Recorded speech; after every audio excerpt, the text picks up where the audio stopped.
Hi, this is Eva for Once Upon a Timeline. Welcome to Midnight Mandela, everybody. So almost nobody's here today. We've got Shari D, Joseph Coria, Love Matrix, and that's it. So yeah, really quiet. I'm not sure what happened. Maybe the messages didn't go out. Okay, Art Generica is in. Okay, so I don't know if you guys caught Life Matrix, his show on his YouTube channel where he showed a bunch of lightning that happened in this area. So it's been a weird year for lightning. So for quite a number, like maybe 2, 3 years, there was like no lightning storms in LA or in San Diego areas. So normally I would get like maybe one a year, maybe two, where I mean you might see one molecule of lightning and you'd see a few flashes, but it was mostly hidden by the clouds and you'd hear some thunder, but you couldn't really see anything normally. If you saw like one flash of actual lightning not obscured by clouds, you'd be like, oh, I saw one, I saw one. So then, I was talking a lot on here about how lightning, according to the internet, had changed a lot. There was colors, it was more branched. Instead of just striking once, it would, pulse and have additions made to it. And so finally, this last winter, we started getting lightning storms again. And I said before that I felt like the sound was a lot more grumbly. It just was different the way it was. And then we got some epic amount of hail last winter, way more than I've ever seen it. Just like the whole ground was white with hail, which is just not normal for here. And even when I lived up north, which is a colder region, I never saw that much hail where the ground was just white. And it used to be when the hail came down, it would look fairly clear. So when it was in the ground there, it would look more like ice. Okay, but now it's white like snow. And I don't know if that's a regional difference, but the last year and then a couple nights ago, it was white like snow. So, okay, so what happened was it rolled in and it was just the epic show. And Life Matrix had some on his show. This is somebody on Next Door that caught some of it. Let's see if I can make it large. So you see how it like starts and then it adds and it's like multi. Now I've talked about this before. I don't remember lightning being like that. This is just the same clip going over and over again. But since it was on Next Door, it's probably not copyright or anything. So this was going on in my area. And I mean, there were ones that would start here and then you'd see all these fingers up there. I mean, this isn't even the most epic one at all. It was like all the way across the sky. It was insanity. I'm like so many strikes and you could see them. That was the thing. You could see so many of them, like at least half of them, you could visibly see the actual zigzag itself, not just the glows. And as I've said before, the sounds are very grumbly now. Sort of sounds like someone's dragging furniture around on a wood floor upstairs more. It's less boom boom and more grumble, grumble, grumble, grumble, grumble, grumble. Okay, so it was just crazy. And then we got these epic hails. See, I think I have that under the temp files. I probably should have brought this up before, but. So for our area, a ½ inch of hail is big hail. I'm gonna just pull up some of the photos. Hail, here we go. Doink. See if it'll load in like a millennia here. I don't know what is about my photo program, but it always takes an hour to load. So these are the biggest hails I've ever had in this area by far. And usually they're just like little tiny pebbles. And usually, like I said, they used to be like kind of clear. So they lay on the ground and you couldn't really see them as much, but now they're white. And pretty big, and these suckers hurt. Like, I opened the door to look at the hail, and some hit me, and then I slammed the door again because these big ones really hurt. And then I was peeking, trying to watch it, but not get any on me. They stung. And you can see that's about how many were on the ground. It wasn't quite as many as last winter, but they were a lot bigger. So there's a big handful. Sorry, it's a little out of focus. So yeah, crazy. It's just crazy times. I don't know. And it wasn't even like cold or anything. It was kind of medium temperature. And just like an hour's worth of light show. Once the hail kind of settled down. The other thing was weird was the hail really was really localized, like just like a mile away, there wasn't any hail. I mean, I talked to people said they got zero hail. So one of the things that you could tell where the hail ended was because our oak trees got wailed on so hard that like maybe a third of the leaves were knocked out of the trees and all on the ground, like green leaves, just pulverized leaves, all in piles on the ground. And so as I drove south of here, you could see where suddenly there were no piles under the oak trees anymore. That's where they didn't get wailed on. And then near us, suddenly epic piles of leaves. And my oaks actually look thinner. I feel sorry for them. Like the foliage is visibly thinned out. So yeah, I don't know, insanity. It's and you know, it's weird because everybody's saying, "Oh, that's the most we've ever seen," but the news is not acting like it's a big deal. They're not acting like it's a record-setting thing. It definitely very much is. I haven't even seen 5% of the lightning that I saw a couple nights ago ever. The closest would be the one from last winter, and then before that, like, no. So again, we saw a thing where the lightning and thunder, it went away for a couple years. You kind of forget about it, and I was kind of wondering, you know, one of the reasons is because I had a dog that's afraid of lightning and thunder. So I was like, oh, this is a total score. There hasn't been lightning and thunder for years. The dog's not scared.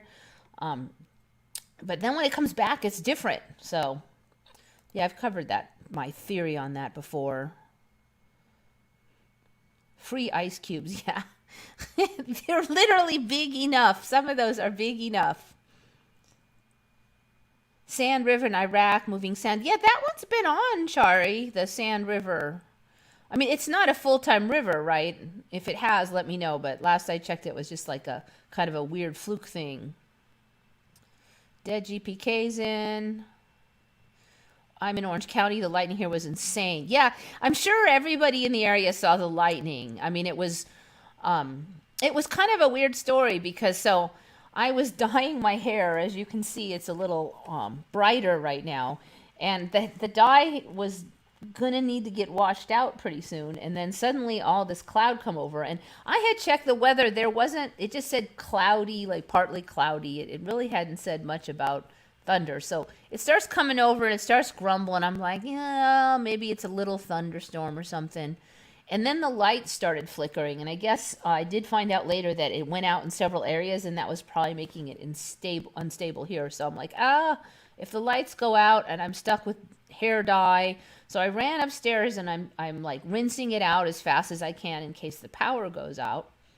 And then I start hearing this weird noise, and I'm like, what's going on with the shower? You know, like either the pipes are exploding or they're cracking or something is cracking. So I'm like, I rinsed it out as fast as I could, and it was getting like louder and louder. And I jump out of the shower and I turn off the water. And I'm like, what part is breaking? Is it the water coming out or the drain? You know, and then I get that off and I can hear it's coming from outside. So I run out there and, you know, the biggest hail I've ever seen. I'm like, okay. So then I'm trying to get dressed really fast so I could run out there. And I open the door. The cat comes screaming into the building because the cat is getting wailed on by large hail, and he looks all pissed off. So it was kind of crazy. But yeah, we all survived it. I didn't hear of any major damage, so that's good. And we're just not used to this kind of stuff here because this is just not normal at all for this area. And I know it's not the world's largest hail that you've ever seen like on the internet, but for us, it was like epic. Let's see, talking about the Sand River. Never heard of this kind of river before, but apparently it happened 3 years ago. You know, I just know of the one time I've seen it. I would not at all be surprised if this became more of a thing with the Sand Rivers. I don't think it's going to show up once and then just peter out, because that doesn't seem to be the method of operation of the Mandela. So expect something like it, or more of it, or even a permanent one eventually.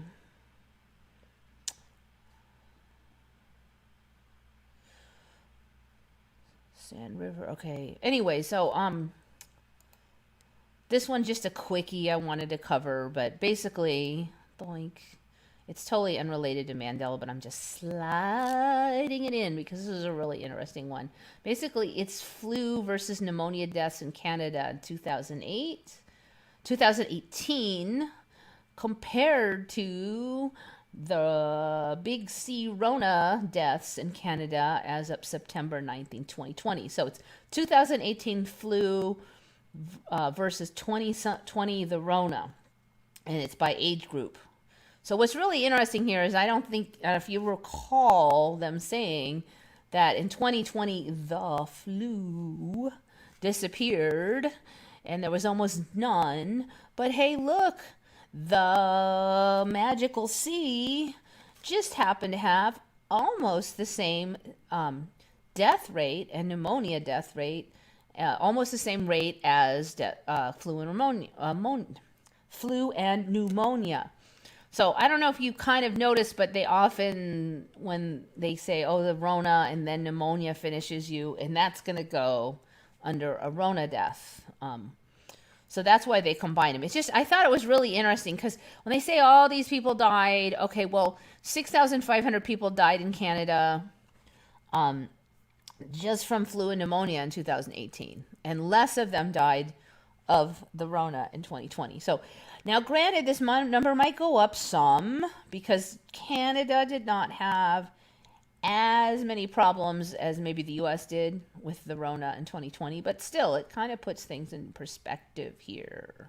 And you don't find a lot of these kind of comparisons, so it's kind of hard to find that data. I've really looked for it. Okay, so this is a really neat one, and Shari D found like a cajillion of these. This one she found this week, but she also had a whole bunch of them from like, it should have been on last week, but I just didn't get my act together and tabulate them all.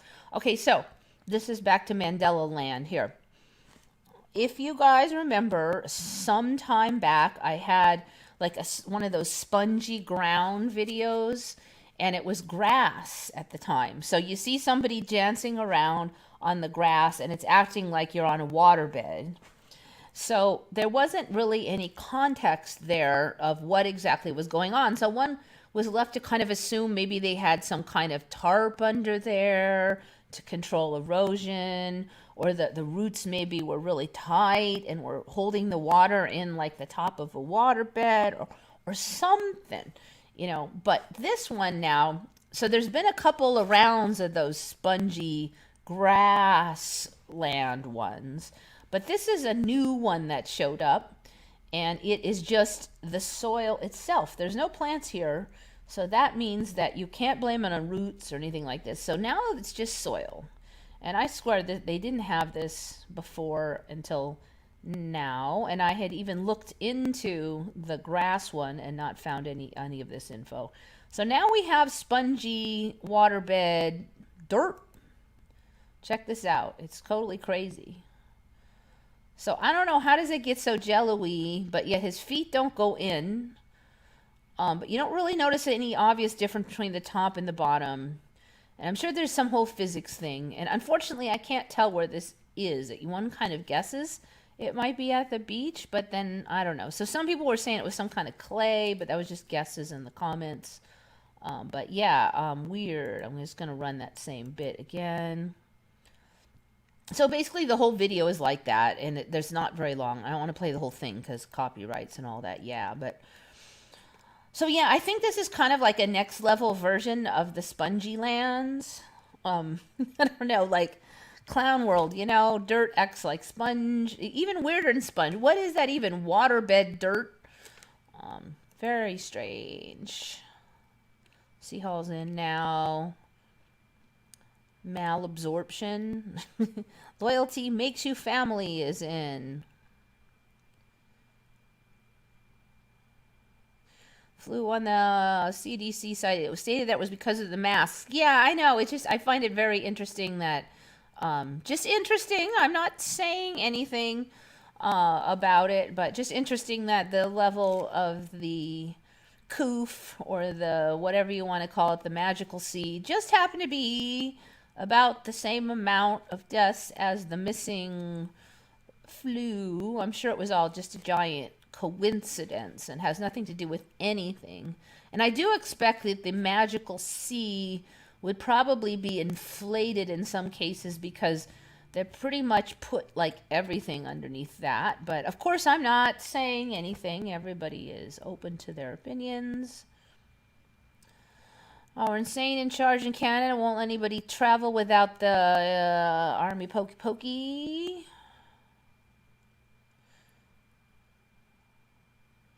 Our insane in charge in Canada. Shari, are you in Canada? I don't remember you being in Canada. That's interesting.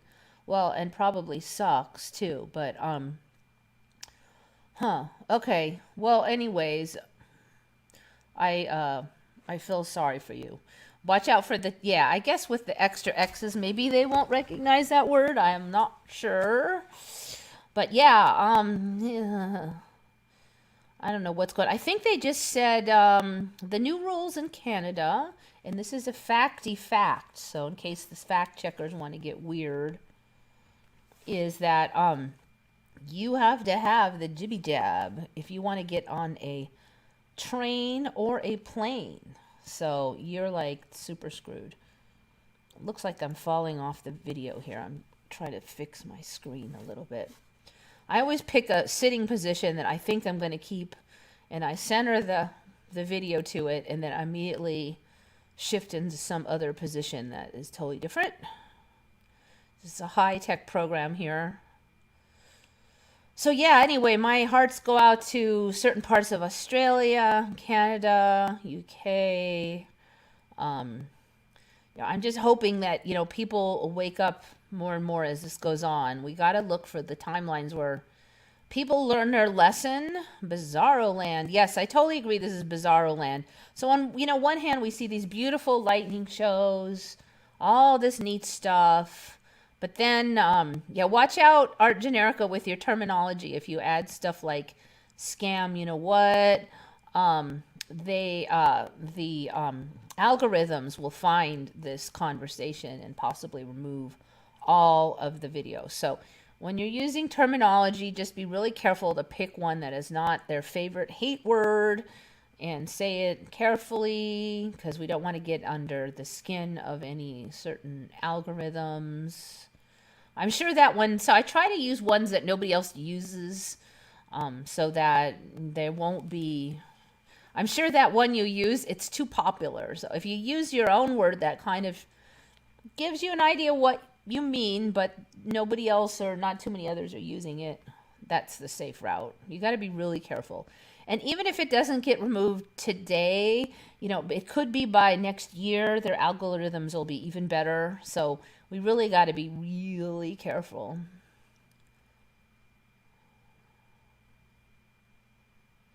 Some numbers here in the Netherlands, if only look at the deaths per year, it's pretty much the same. Yeah, I've seen some stuff like that for like, was it like Sweden or Switzerland or something too? It was just like pretty much the same. Everything is normal here in Dubai. Oh, you're in Dubai. Okay.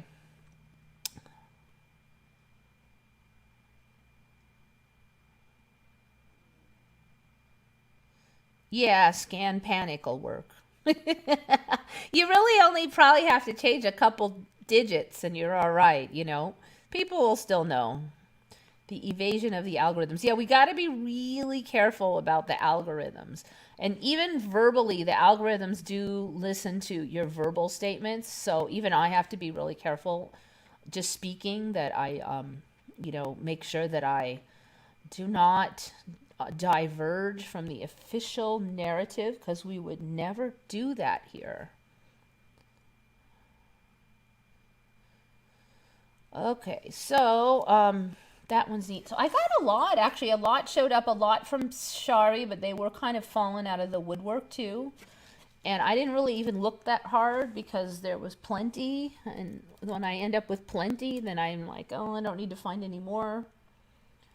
So now this is going to be the Shari list because she got a lot of them. And I think now we're working on the ones that she found like a week and a half ago. So this is neat. So there's this sacred city of Caral, Supe, Caral. I'm thinking maybe Caral because it's kind of Spanishy. On the dry desert terrace overlooking the green valley of Supe River, dates back to late archaic period of the central Andes, and is the oldest center of civilization in the Americas. Never heard of it. Okay, so it's Peru. All right, here we go. It's in Peru. Have you seen this stuff before recently? So this is not new, but it's fairly distinctive looking. So if you saw this image once, you probably wouldn't forget it with the circle thing here. And I would not at all be surprised if this grows because a lot of these sacred sites have grown. I've said before, I've seen several of them just kind of start little and get bigger and bigger. Very interesting, kind of has that look like a circuit board. There's been a lot of the circuit board look rumors going around on the Tartaria thing. It really seems like first we get rumors of stuff and then like there it is. Dum, dum, dum, dum. Okay, so that's a better looking image of the same thing. Walls.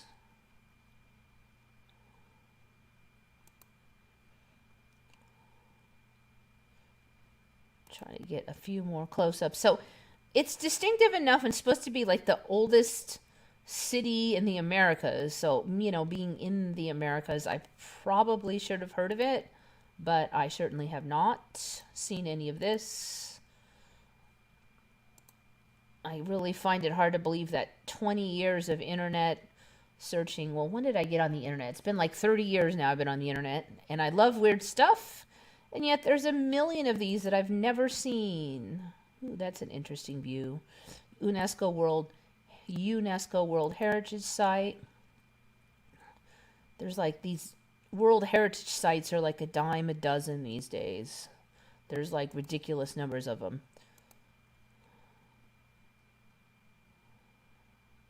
I'm waiting for some stuff to show up like in San Diego or something near here. Okay, so there's two circle ones. This one looks like it's raised. Lost Pyramid of Caral. Okay, so it doesn't look that much like a pyramid.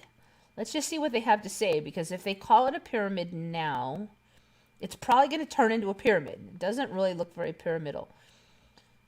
Lost Pyramid of Caral. I'm a betting ya that this will look more like a pyramid before it's done. See, these just look like lines of rocks that they were stacked, so you wouldn't think much of it, but this also might develop more, so keep an eye. Maybe they'll get some stonework in here or something.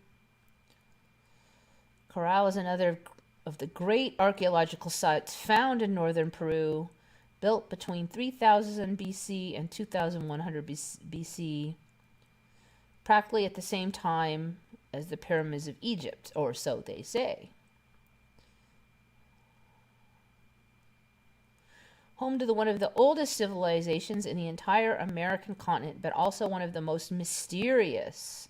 From the different constructions of the complex, it is believed that Caral civilization was quite advanced for its time, despite being cut off from the civilizations of the Old and New World. That is why, together with the experts of Cusco, Peru travel, we have prepared a small article about the area. One of the oldest metropolises in all of America, oldest cities in the world. The surrounding pyramids were built with stone, and their design represents an architectural understanding quite advanced for the time. Okay, so here's the thing. I don't see any obvious pyramids here. I see circle things, and I see this moundy thing, and the mound thing looks more like a series of walls on a hill. It doesn't, okay, that's looking a little more pyramidal, but I really expect this one to improve. Ooh, nice. Oh, no, this is different. That's a different one. So keep an eye on the Caral, Secret City of Caral. Okay, Shari found another interesting one. Talking about stuff going backward in time. So this is another one, you know, there's all this talk about the jib-jab, and now we're just running into all this weird jib-jab stuff in the past. So I don't know, is it like the obsession with this issue is like traveling back into the past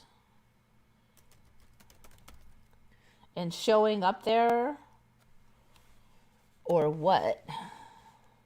I mean, the stuff that we get obsessed with here, like, show up in the past now.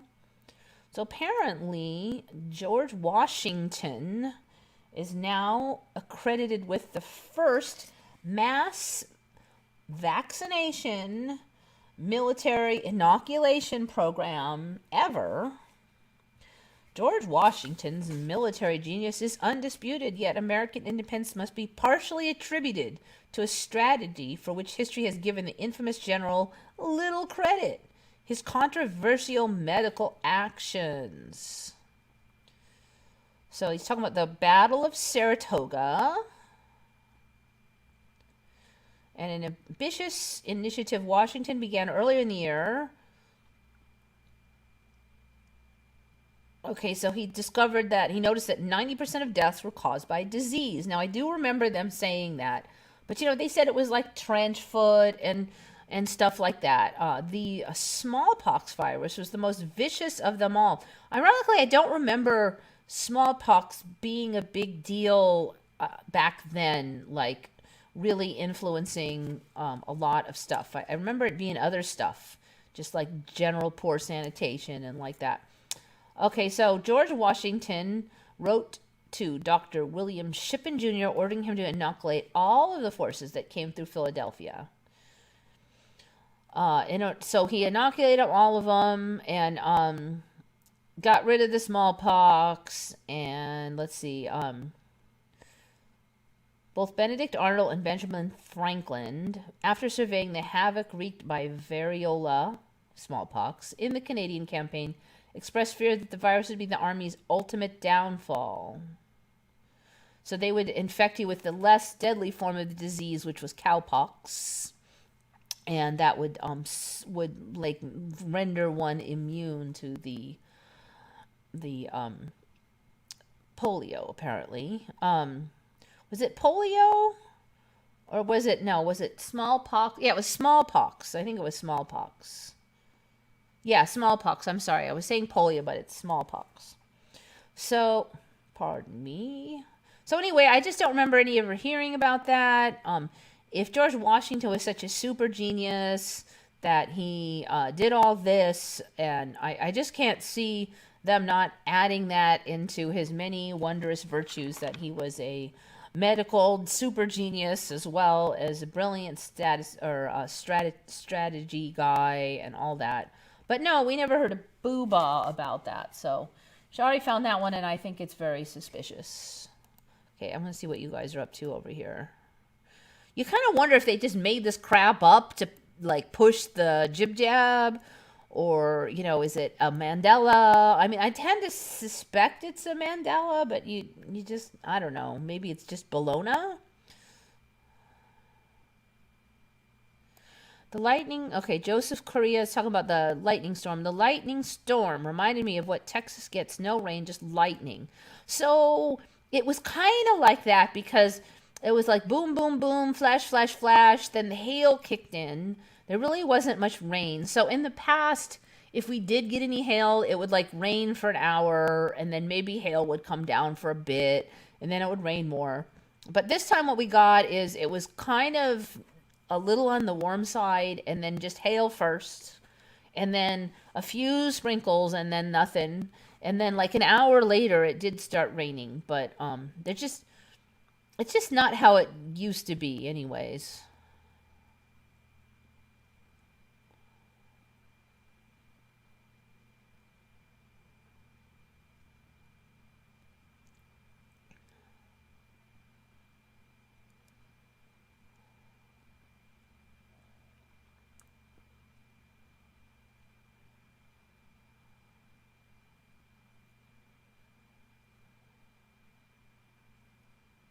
Oh, you can't write the down under continent name anymore. Yeah, I think weren't there's like I think I just saw something early today where they're one of the social media sites or something have blocked all posts from the down under continent. Um Aussie land, or I don't know, what do you want to even say? What's a good nickname for them? The down under people, the people on the bottom of the earth, that aren't really on the bottom of the earth anymore. And when you think of it, it would really should be Antarctica, but we're not talking about there. So the people at the bottom of the earth are blocked and are getting blocked from the internet these days. So very scary what's going on over there. It's really shocking. Do these people not even, I mean, they have a law now that their police can break into your social media and edit and alter your posts. Not only just look at them, but alter them. So you could say, I'm against the jib jab, and they can come in there and say, the jib jab is the best thing ever, and you should all get it. Or they can say, they can alter it, okay? It's totally legal. So you can say, I'm against violence, and they can alter it to say, I want to kill all those, you know, dark faced people because they all deserve it. You know, they could write anything on there and make you look any way they want, and it's totally legal now. You know, whether you're for the jib jab or against the jib jab, that should really wake up some people, because not just they're not just looking at it, they're not just looking for evidence of a potential crime, they're allowed to edit that. I mean, you want to post something up there and then have your military go and just rewrite it, not just delete it, not just remove it, rewrite it. I mean, that should really terrorize a lot of people. Skippy country. Okay, Skippy. I'm not sure what Skippy country is, so that might not be a good nickname because I don't know what that means. Sorry. Did they eat a lot of Skippy over there or something? Like the peanut butter? I'm not, I don't know. I'm like really lame there. Look at the map of the Squid Games. The map of the Squid Games. So I've heard a little bit about the Squid Games. I've heard enough to know that I don't want to see it. So the Squid Games, it's gotten all popular, and it's basically like it's like what is that other show? It's like Hunger Games, but like um more city like and more planned out and like 10 times more violent, I guess, and miserable. So it's was it Koreans, it was like a Korean thing. So I'll tell you, as a person who used to watch a lot of Asian movies, kung fu and like that, a lot of Asian countries can really make some of the most depressing movies you have ever and violent movies you've ever seen in your life. And like they tend to have two styles. One is corny, goofy comedy, and the other is where like it's a lot of really good fighting scenes, and like half of the protagonists end up dying or maimed for life, and the others all have PTSD and are miserable at the end. So it's like super depressing. So it kind of sounds like this is one of those. And so you don't want to go into that if you like positive stuff, but otherwise it's supposed to be pretty good. I'm not watching it, but I'll check out the map. And I've had, people who watched it who said a lot of interesting things about some of the ideas behind it and stuff, but I am not watching it. I don't, in recent years, I just don't like miserable, depressing stuff. There's enough to not get sucked into in the real world that I don't need to inflict. There's so much Squid Games everything right now. They've like taken the Squid Games and then they've like made Lego Squid Games and Futurama Squid Games, and like it's shown up like over freaking night. So I don't know. You're gonna have to tell me what. All I'm finding is all this other crap. I have no idea what the real map looks like.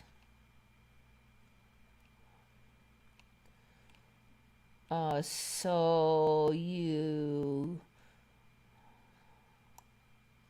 Squid Games the movie.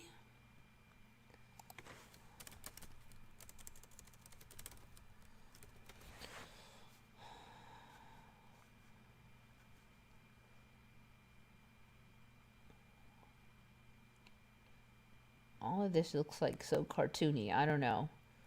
Okay, whatever. I don't know. You're going to have to help me out. I can't find it. Never heard of Caral. Sand rivers apparently hail mixed with sand. Oh, good to know.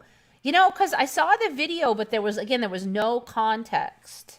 It was just some dudes with the turbans in the desert going, woo, look at this, is weird, in their language, and then I couldn't figure out anything. So that is pretty weird. So I guess upriver there was some kind of Mac Daddy ton of hail.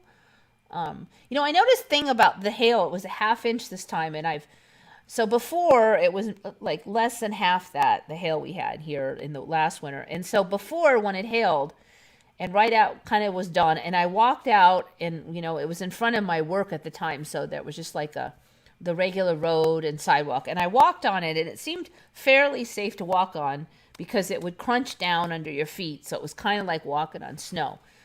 But this time with the big hails, if you tried to walk on the ground that wasn't dirt, like it was slippy slidey. I mean, it was very hard to walk on.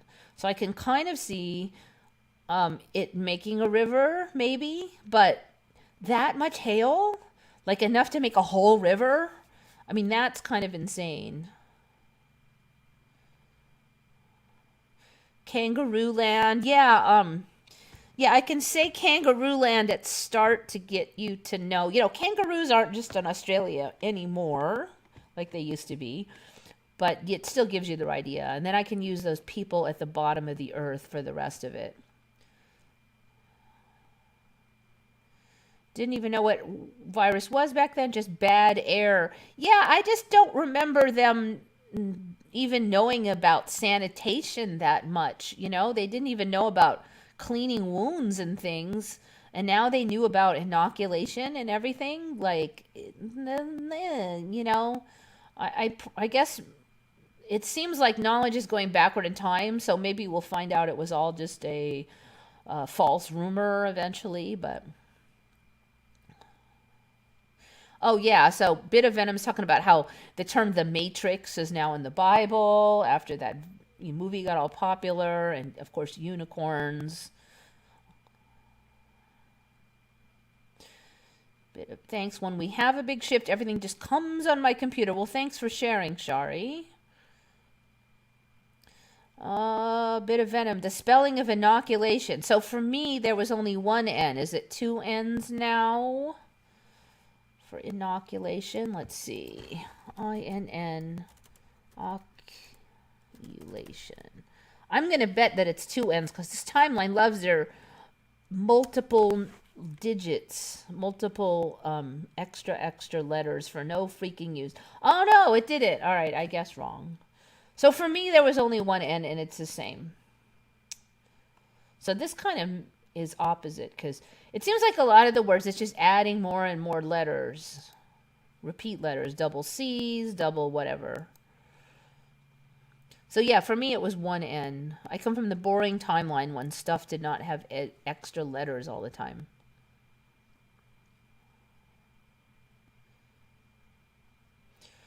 Yeah, when did that? Okay, so I do remember for me it was Pasteur who figured out that the cowpox virus would inoculate you against the the smallpox. I don't know why I was saying that other disease, but it was small. So they were both poxes. So the cowpox would inoculate you against the smallpox, but the cowpox was a lot safer to get than the smallpox. So that was how it was invented. But now inoculation was known way earlier in time, and Pasteur didn't invent it. He didn't figure it out, and he was only known for that cowpox thing, but he wasn't known for inventing it. And it was some other guy, and I forgot. I've had this on the show before. So the knowledge is way back further. So, I mean, I guess it's possible now that George Washington did know that stuff, but before they didn't know that stuff. We're in the timeline blender. I feel like I'm in a timeline tossed salad. Like every time there's a shift, all the little facts are tossed up and land back down, and they're different because bits of the other salad are mixed in with my salad, and pieces of my salad are gone. And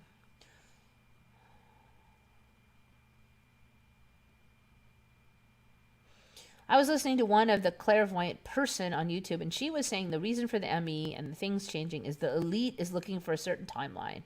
I don't know. I think that maybe we are. I think maybe we are looking for a certain timeline.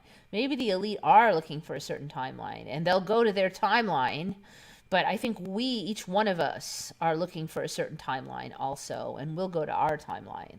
So that's why I say try to be as positive as you can, and as hopeful as you can, and as stoic as you can, and look for anything good that you can to have those positive vibes to feed back, because that's what we're going to need to have a better timeline to get to, and even now, as much as everything kind of looks sucky, a lot of us are surfing along, avoiding a lot of these problems. So even if it's all hell, what's that saying? Yea, though I walk through the valley of the shadows of death, I will fear no evil.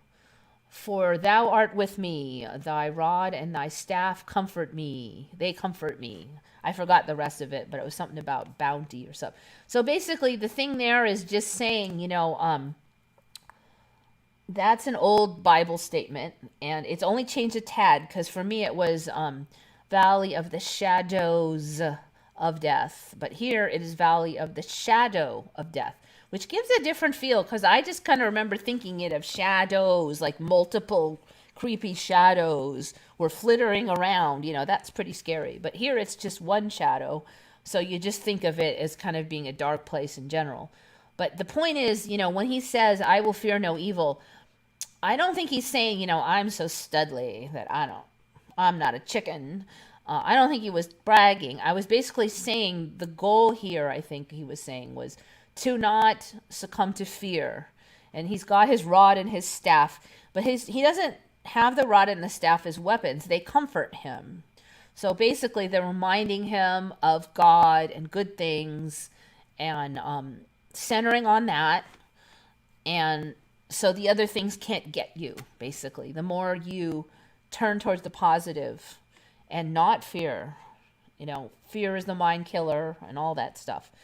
So, I mean, that's the way I interpret it. I don't know if, I can't swear that's the right way, and maybe there's more than one message in there, but that's how I interpret it. It is, he has a rod and a staff, but he's not using it to fight with. They comfort him, to me, as a reminder of, not to fear. Thou shalt not fear. I will fear no evil. Even the evil is there and it's scary, but I won't fear it. And I think that's the route we have to take. I mean, whether you believe in the Bible or you believe in law of attraction, the same message is there. One makes you wonder why they didn't use the arm pokey for the Spanish flu, if they understand it. Yeah, that's a good point then. Well, okay, part of it is that an argument can be made that they had stumbled on this cowpox combats smallpox thing, but they didn't really create cowpox. It was already there as a virus that just happened to inoculate you against smallpox. So they may not have known how to make a vaccine. And the Spanish flu did not have, another virus that was known to lessen it, then they wouldn't have that choice. So that's probably going to be the rationale for that. Still, it's a lot of it's suspicious about that. So yeah, I mean, I really wonder if basically the elite are looking for a timeline, right? Well, we're looking for a timeline. Everybody's working towards the timeline that's right for them. So we got to be really careful about what we're looking for and concentrating on. So say the elite all get their timeline. So they have in their mind, certain things. Well, I have a feeling that what's going to happen is we're going to go with people that are like us to a timeline. And so the elite are going to go with other people who think like them. So say that you are a greedy, selfish jerk who just wants to get a bunch of wealth and look down on everybody else, okay? So what happens if you go to a place where everybody else is also a greedy thief and a jerk and doesn't care about you and is a backstabber and all that? So, you're not going to have any easy victims around unless maybe you're just smarter than them. But everybody's going to be looking to stab everybody in the back. And you won't be able to turn your back on anybody. It's not like here where there's a lot of good people. You're not going to have the same kind of environment. And now you think about the synergy of a group energy. If you've ever gone to like a meditation thing or a church or anything where a lot of people are really thinking positively, there's like a group synergy that comes out of it, you call it a holy feeling or whatever you want to call it. So imagine if everybody in there is just a total jerk and selfish and cruel. What kind of synergy are they going to have? What kind of energy is going to be in that place? So the elite, what if they all go to be with their own type? I mean, wouldn't that just basically be hell? I mean, you'd be paranoid all the time. You couldn't trust anybody. It'd be a miserable place, So I think they'll go to their timeline. Oh, yeah, they'll go to their timeline. They don't know what they're looking for, though. They think that this is going to be great if they get what they want. Well, they'll get what they want, but so will all their other fellow soul sisters and brothers will go there.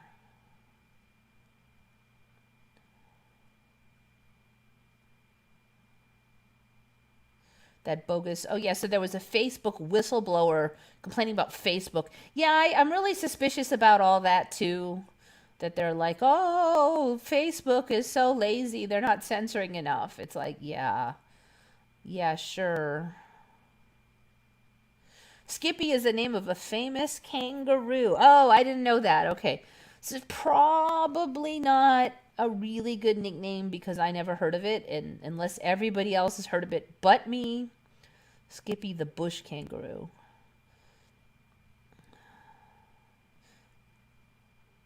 Is Korean one of those real dark negative? I don't know. I used to watch a lot of Chinese ones. Japanese ones are a little bit more nuanced, though, but they do tend to be depressing. Not as bad as Chinese ones, but yeah. Oh, yeah, see, Godzilla is kind of uplifting and it's not a comedy. It's getting really popular, Squid Games. Why? I don't know. It wasn't that good. Probably because of the hidden meaning. That's interesting. Yeah, I kind of was like, well, must be really good because suddenly, I mean, is it just the timeline wants to push this negative stuff and depress everybody? I don't know. It's kind of weird. It has a bittersweet ending. Yeah, that's kind of a classic. My son was so amazed of the Squid Games thing, series 2. Huh.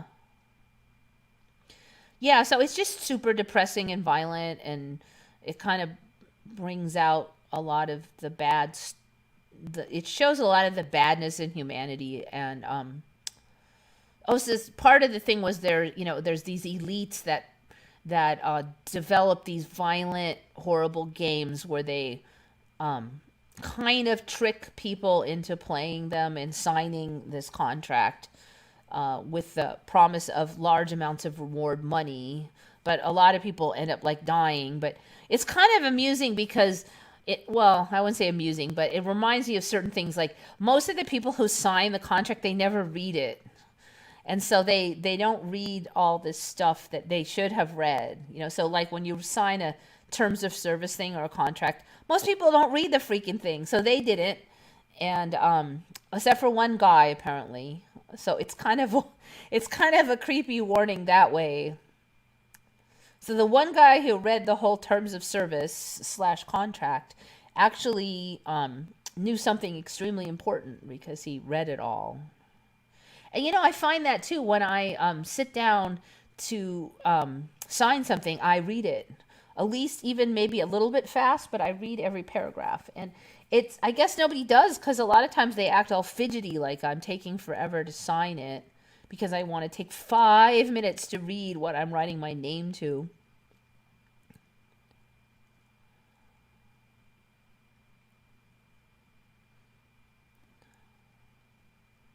All right. Pasteur was the first, but not anymore. Yeah, that's been on, that Pasteur was not the first guy anymore to do the vaccines.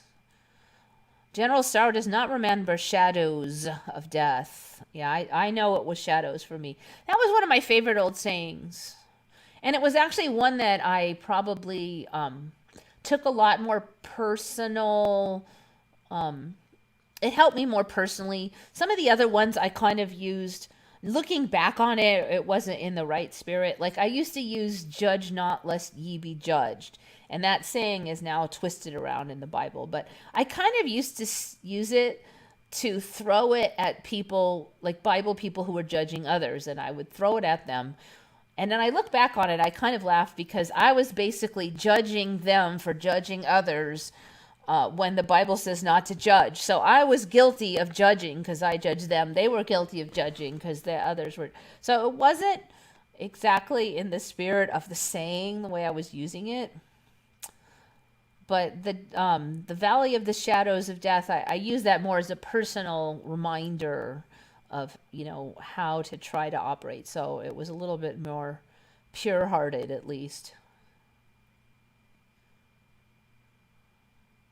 Why is he famous if inoculations are invented earlier? I know, and I never heard of that other guy that supposedly invented the inoculation. I can't even remember it now.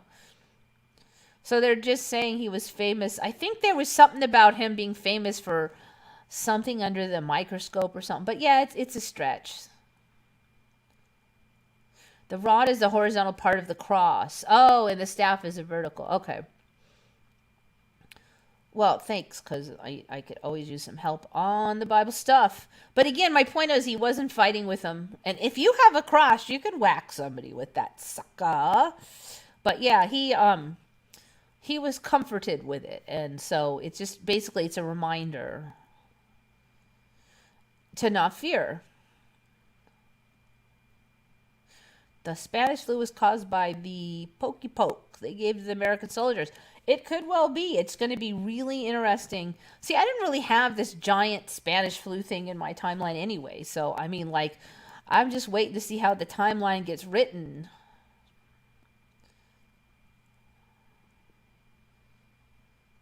They already started as much bad timelines as they could. I don't know. It's like some stuff got really bad, but it's all human stuff. And then the Earth itself has got all these really neat things, beautiful things. The animals look like they've altered according to human tastes, what we think is cool, what we think is weird. They're getting more human-oriented, more pet-like. So it seems like we're influencing them as well. The flu vaccine became urged to everyone here ever since about 2009. Yeah, they did start making a big thing out of it. More and more and more, definitely. The good thing about Squid Games is the characters ask the right questions. Okay. I mean, I can't say too much about it because I didn't see it, so.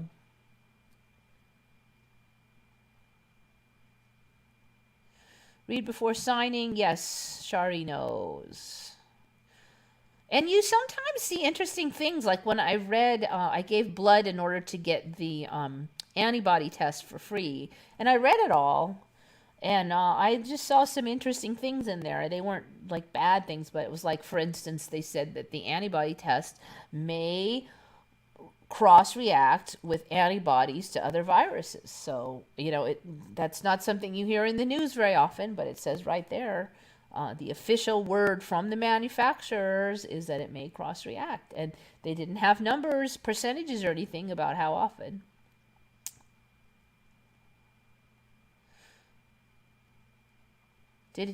Did I hear mention of the website Zero Dark? Look out for Charlie. No, I don't think so. I'm confused by that whole thing, actually. There is a tree called something. All right, let's go look at it. I think that was from Shari. Yep. What has Shari dug up next?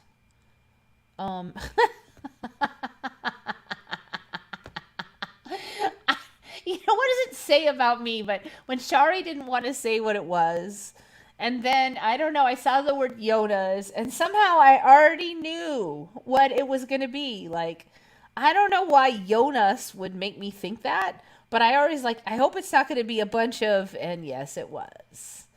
Um, I don't know the real name of this tree, nor do I know what these things are, but they have an unmistakable resemblance to certain items. Let's see what the before and after photos are. Okay, so that's not really useful. Okay, so what's it called? It's called, do you have the scientific name of that? Thang? Jonas tree or something? I don't know. It showed up without context. Oh, there it is there. So we did find one image of it.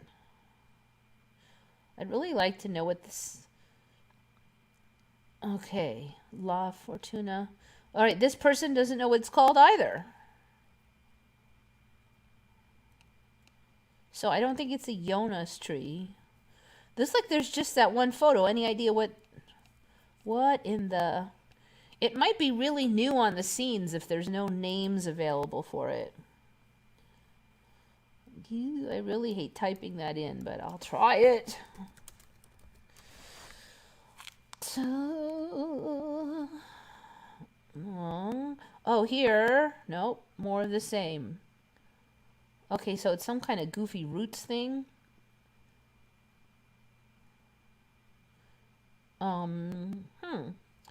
Okay, so that guy does not know what it is.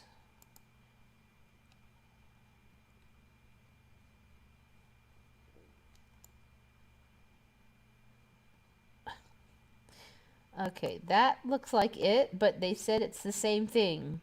It's in the Amazon. We're getting closer. Lucas in Bolivia. We're getting closer.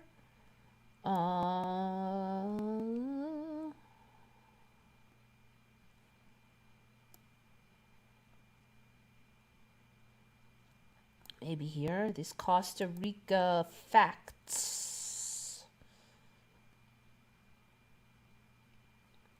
Let's see if we can find out what that tree is.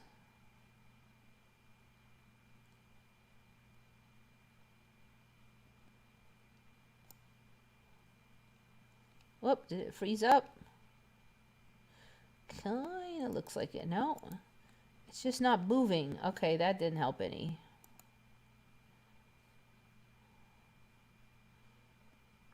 Now I'm really curious. I don't know what it says about me, but I'm really curious what the name of that tree is now, because that's crazy.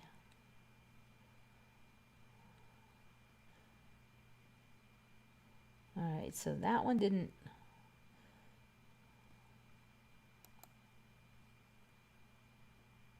That's in Florida? So they got him in Florida then, them things. That's crazy. You know, me as a person that had weird plants, they grow on trees here. All right, still no word on what that is. But Florida has them in South America, so I'm thinking some kind of tropical tree.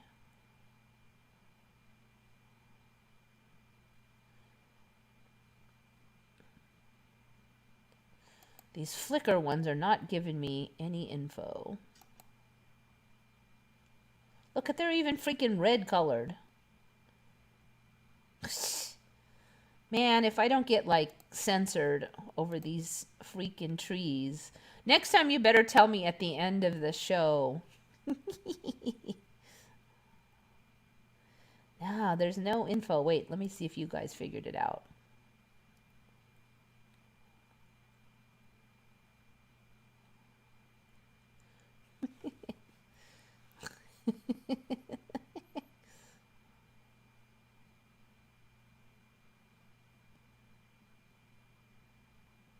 That tree looks like it was cut to make it that way. No, I don't think so. Oh, she found it. Good job. Huacrapona. Palm. Huacrapona. Alright, I'm going to dig up this Huacrapona tree. We don't need that other term. Unnecessary. If I type that other term in here, this is going to get censored so fast. Huacrapona tree. This is the Shari D show for today. Benefits of Huacrapona palm tree. It's a palm tree. Huacrapona palm tree fruticans. They're talking about rubber, so are they going to tell me that it produces rubber?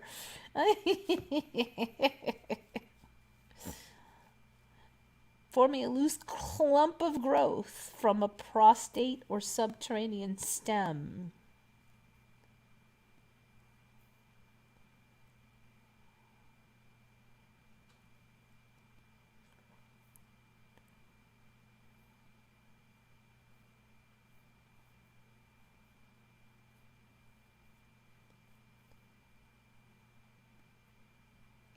All right, they're not really giving much info on it, but okay, we got a name. I'll look up more details on it. Benefits. That one came out of nowhere. You know, that should have been like all over the internet. I'm sorry. There's no way. I don't know where you caught that one from, but that should have been like, there should be a million photos of that. I mean, they have that sucker in like, they have it in Florida. It's not like the middle of the Zambian desert or something.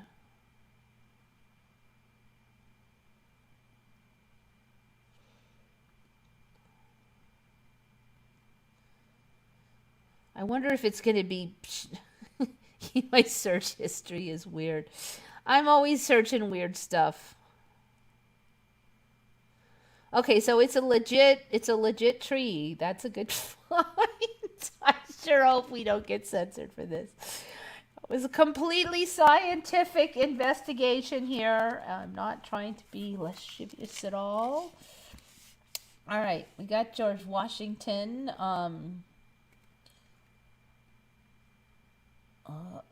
Okay, we got weird plants. We might as well go on with more weird plants from Shari. Shari, where are you finding out about all these weird plants? This one is not as weird as that one, though. Hydnora Africana. Okay, so more creepy plants. This one, another Dr. Seuss looking thing. Actually, this is kind of like the reverse part. Come to think of it, I have not planned it this way, but this looks like the other one. Hydnora Africana. And so this is not a fungus. This is supposed to be a parasite that grows on euphorbia plants. And euphorbias are very popular. They're not technically cactus, but they kind of look like needleless cactus. They say it's convergent evolution, like it evolved separately but into the similar form as like, and it's a succulent. So this grows like in the root structure, and then this is the fruiting body, pardon the pun. So supposedly this thing, because this is not suggestive enough, supposedly stinks like feces. and attracts dung beetles. And then the dung beetles get like stuck in here for a while before they can escape. And when they get stuck, they get like the, was it pollen or whatever this stuff is? I think that was pollen. And they then I guess they would go to the next one and spread it or something because they didn't mind getting stuck the first time or whatever. Anyway, but that's how they pollinate. So pretty creepy. Hydnora Africana. I think these are after they kind of die out a little bit.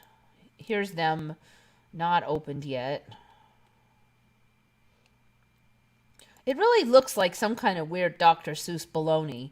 You know, like I think of like books I read where they go to some alien world and they try to invent some totally whack-doodle plant, and it'll be like this. You know, like something as crazy as they can come up with. I'm trying to get an idea how big these are because I'm not really seeing them. Like, there's a person here, but this is obviously photoshopped. I mean, I don't think it's that big. How big are these things? I actually should just check real quick. It should say on the wiki.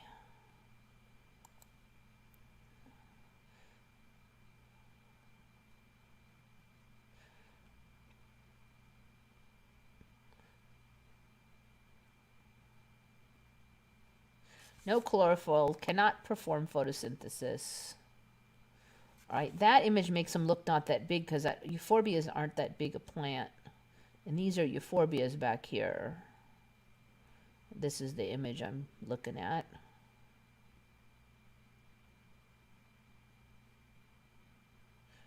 Take up to 2 years to ripen fully. Oh, yeah, that's what I forgot. And it's edible. Because that's not weird enough. It's edible, okay? It's supposed to taste like a potato. Taste and texture of a potato. Now, I'm only guessing they must cook it or something because it supposedly has a lot of tannins and that's astringent. So I'm like, how could it possibly taste like a potato if it has a lot of tannins and it's an astringent? Each fruit produces about 20,000 seeds. The fruit may be up to 8 centimeters in diameter. Okay, 8 centimeters. So it's kind of big, like a big potato, but it's not like massive. At least not yet. Animals use the fruit as a source of food, including but not limited to birds, smaller animals, jackals, porcupines, and moles. So it stinks like feces, but it tastes like a potato. So I'm like, okay, does the smell go away after you cook it? Because I ain't eating it. It has a very strong and unpleasant taste. So it just said it taste of a potato. So, like, how could it have a very strong and unpleasant smell? Okay.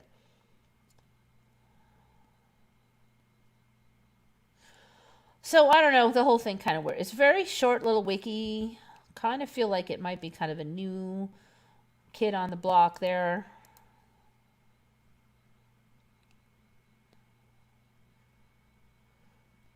Yeah, Huacrapona palm. Shari wrote it up in the comments up here, so you can find it on hers. All right. Now I'm afraid to click on Shari's links. You never know what you'll find. I'm assuming this is just that palm tree again. Yeah, so it's just the bottom of the palm. Yep. Be afraid. Be very afraid. Shari's got another link up there. Okay, that's the same beast. All right, I'll click on it real quick, but I'm pretty sure we're looking at the same thing here. Ah, yep.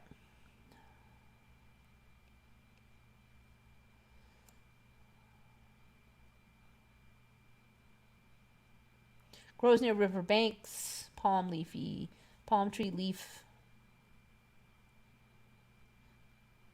Windmill palm, so it's a windmill palm.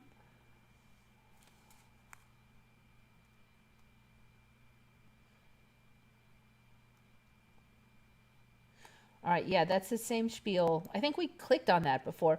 So it says they're investigating the benefits of it, but then it gives you no suggested benefits of it. So, I mean, Has the Mandela effect not decided what the suggested benefits will be yet, or what's up?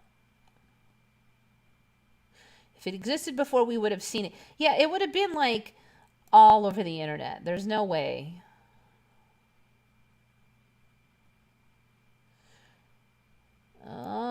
So now we have what? This thing that General Sorrow has said, the name which I will not say out loud, but let's just check out this flytrap plant. The ding dong flytrap plant. Holy moly, no. Did we have, I think I just saw this like 2 weeks ago, actually. That's terrible. Look at that thing. Meat, it's meat eating. It's meat eating. It's a meat eating. No, come on. Come on. This is so wrong. It's not wrong. Come on. No. Lies. Exists in the remote forests. Okay, well, I'm sorry, but there's not many pictures of it, so I guess we've got the remote forest story to cover for that, but Nepenthes species. Nepenthes. All right, I'm writing it down. You know, I can't write the real word because they will censor this thing so fast. Nepenthes species. Flytrap. Tree tongues. Okay, well, let's just go there and see what they have to say about this thing. Meat eating. So what does this little flap come up then eventually and then catch the flies? It's not wrong. Carnivorous plant that begs for innuendos. Ha ha. Oh, it is. Okay, that top thing is a lid that opens and closes. Just under this lid is what is called a glandular cap. I kid you not. When the lid closes, it meets what are called ribs. However, considering these ribs are for slaughter, they are not actually for fun. What it does is open the lid, which reveals a tubular interior filled with digestive fluid that emits a sweet-smelling aroma that insects can't resist. It also gets rainwater in it, so you could drink out of it, at least if you're a monkey.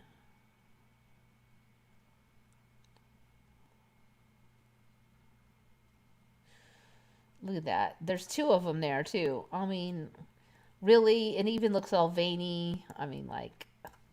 All right, so major Mandela effect troll going on here with all these. You know, if they don't censor me for those two images, just because of what they kind of look like, I might be a little surprised. Okay, so good find, General Sorrow. The Epstein plant. Yes, I don't know. Or is it the Freudian Rorschach test plant? Plantses.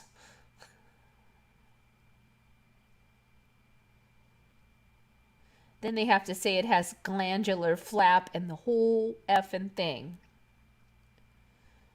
If you hear a scream, you'll know it was your pervy neighbor. Yes, seriously. I mean, we are trolled. This is like a major troll. You know, if all those flowers that didn't look like ding-dongs weren't enough, I mean, this is next level troll.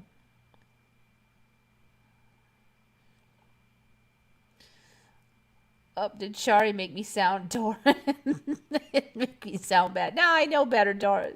Shari, you're a lot nicer than I usually am, so I wouldn't assume bad stuff about you.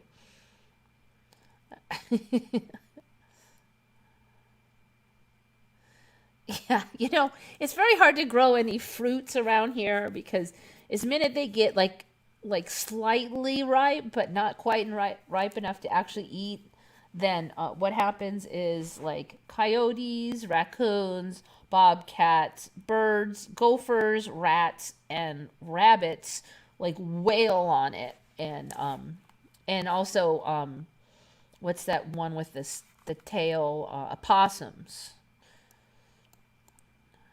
So it's very hard to get your claws on anything we put up barriers and they pull it aside, they squeeze through. I mean, it actually have to be like, it's got to be completely locked and loaded. And then the tomato hornworms are like massive. It's actually easier to grow stuff in the city because there's not so many gophers and rabbits and coyotes and stuff. So your yard is kind of free of a bunch of the stuff. Oh, and General Sorrow's got deer. Yeah, I've heard the areas that have deer have a lot of problem with them, guys. All right, so more Shari D specials here. Apparently, they had the Zumba RoboVac in 1959. Did you know they had a Zumba in 1959? Roomba. A Zumba is a combination of Zoom and Roomba. It's a Roomba. So they had a RoboVac, which looks like a Roomba, in 1959. Futuristic robot floor cleaner, a precursor to today's Roomba. I'm sorry, but in 1959, they did not have a freaking Roomba. I'm sorry, that is just not the case. And if they did, no, I'm sorry, no. So tech back in time. The vacuums were even huge back then. You're trying to tell me they had a Roomba? I ain't buying it. This is 1957. Heck and Robot Floor Cleaner. See what it has to say. Nope. Just the image. Do we have the whole thing? Okay, so it's 1957 even. I had 59 because that's what I found when I was looking. Heck and Robot Floor Cleaner by Donald G. Moore. Okay, that looks like the same one. Ugh. So there was, it's by Whirlpool. Gosh, I wonder if it's safe to run that video at all, or if it'll be a giant copyright strike. With a touch of the fingers. For example, right now, I think I'd like a can of frozen orange juice. All right, that's a different thing. Now you will notice that a wave of the hand lowers a special bottle cooling refrigerator. Oh, for God's sake! A wave of the hand. Back then, they had motion detecting refrigerator. That's highly suspicious. I should make this larger, so you can see what she's doing. Okay, so she claims a wave of the hand caused.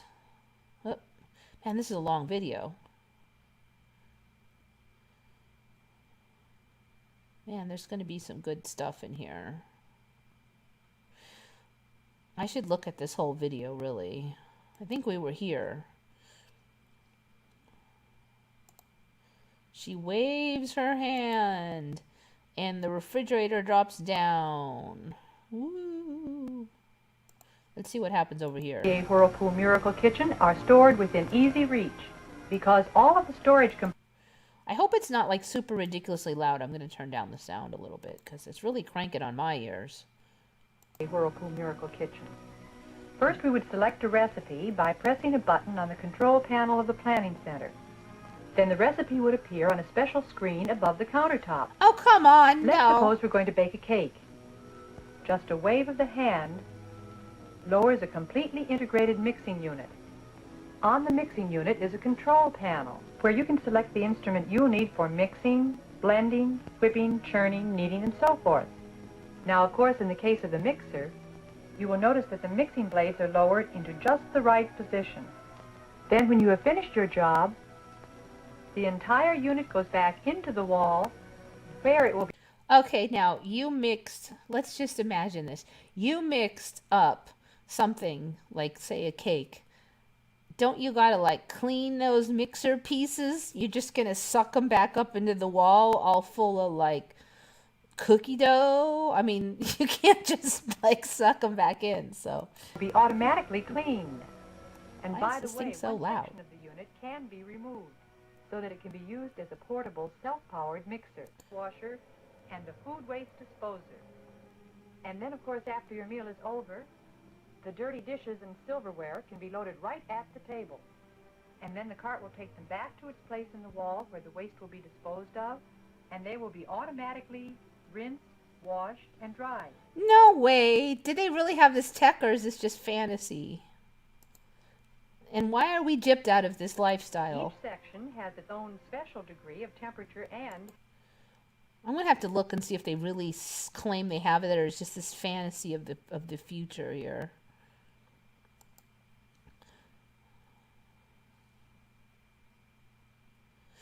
Okay, yeah, I'm going to have to check this out more.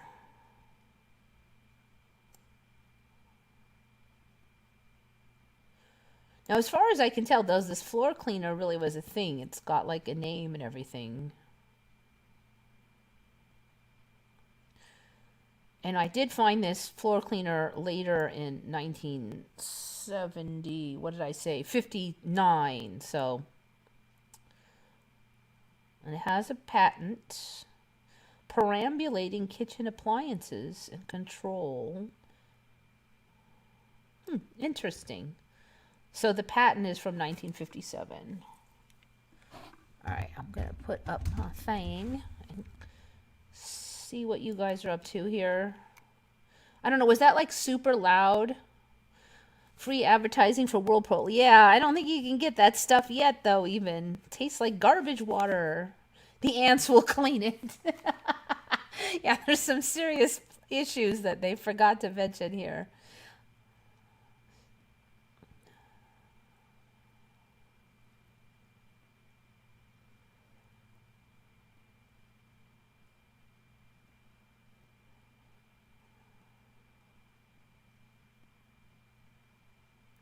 Has anybody heard about this? In October 1930, the British airship R-101 crashed on a hill in Beauvais, France. Now, I haven't heard of that.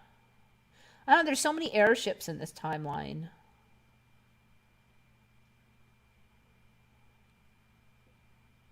Tea, yeah, bit of it, yeah. Tea, Earl Grey hot, exactly. Where's my replicator? Where's my Star Trek replicator? The Romans had Roombas. Probably. Yeah, it's not going to be surprising. So if they had the Roombas back then why weren't they not popular like this whole time? If anything, just to have your cat ride them. I can imagine Julius Caesar vacuuming his palace with the next one. Or at least his servants, okay? And the Roomba stabs him. Like, they're gonna say it was like it's a false rumor that he was stabbed with a knife. He was actually stabbed with a Roomba. I mean, it's just getting so weird now. It just feel like anything could really be pushed. Okay. So, in keeping with my theme that there's more and more and more falling stars and asteroid showers than by far I've ever had. So, what was that in like the 90s? I had gone to the Monroe Institute, which is basically kind of a if you ever heard of those Hemisync tapes, it was like a vacation where you listened to the tapes and just kind of explore the inside of your brain. And I went there, and one night, somebody woke up in the middle of the night, or I saw them, or I woke up and I saw them, and then they were like, go up to the roof, because there's we were in the middle of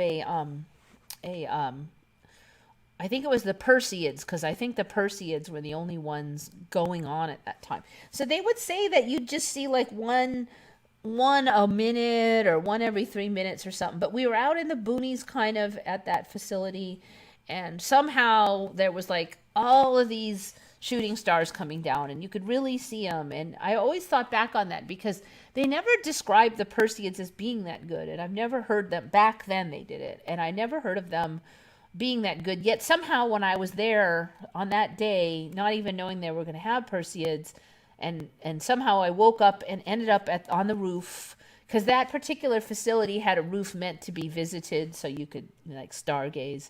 And how did that guy even know to go up there? So he said he had went up there because he was bored and wanted some fresh air, and he saw these.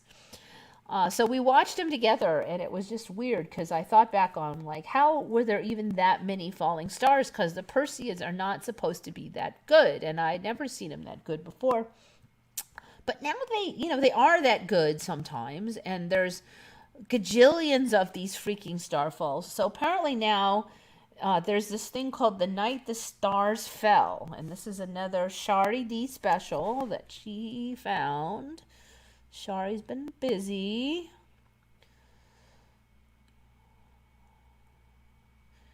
Marion, Illinois history.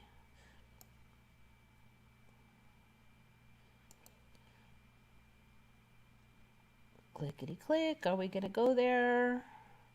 Neighbors going to pay their respects. Blah, blah, blah.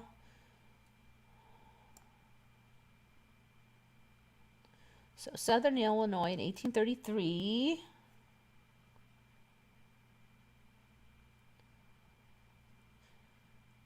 It was termed The Night the Sky Fell. Over a 3-night span from November 10th through November 12th, people witnessed what is considered the greatest astronomical spectacle in recorded history. Countless meteors shot across the sky. People knelt down and prayed or flocked to churches, thinking the day of judgment was at hand. Now, I mentioned this before because in the Bible it says the stars will fall and the sky will roll up like a scroll. I talked about that last week, I think. And I didn't even know Shari had this link yet when I talked about. A tempest of falling stars broke over the earth. The sky was scored in every direction with shining tracks and fireballs. The frequency of meteors was estimated to be about half that of flakes of snow in an average snowstorm. Numbers beyond counting. They're guessing 240,000 must have been visible during the 9 hours they continued to fall. Just like the New Madrid earthquake of 1811, this event was so far out of the belief systems of understanding that most thought that it was a judgment day, the end of the world. I don't really get how it's just in southern Illinois that they saw these, because, I mean, if there were that many visible, shouldn't like the rest of Illinois and like the surrounding states at least see these things? I mean, the earth is not that round that only one niblet of Illinois could see the sky.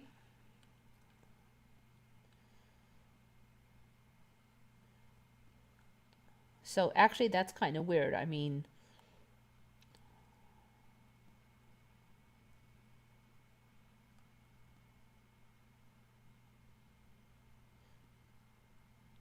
okay, so now they're saying all ancestors alive anywhere in North America east of the Rockies would have been acutely aware and impacted by this event.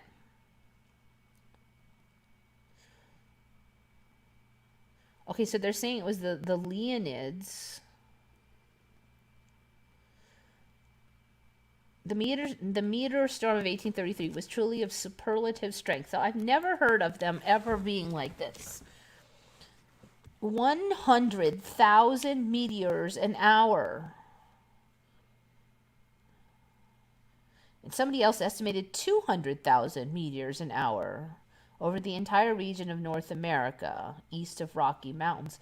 It's still kind of weird because when the Leonids come, we all see them across North America. It's not just east of the Rocky Mountains. I mean, so since when is it so targeted? It was marked by the Native Americans, abolitionists like Harry Tubman, Frederick Douglass, and others. Can you imagine?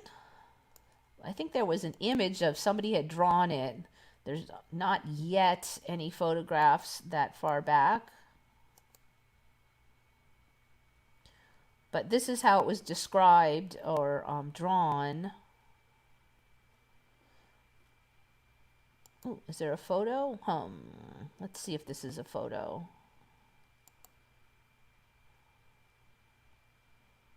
Oh, interesting. So I don't know if this is a legit photo. It looks like it was drawn. Reprojection of a picture of a scene in Nashville in the year when the stars fell. Can you imagine that? I mean, people really would think that it was the end of something. That'd be insane. So now, you know, I guess we could get that again if it's in the histories like that. That would be just totally insane.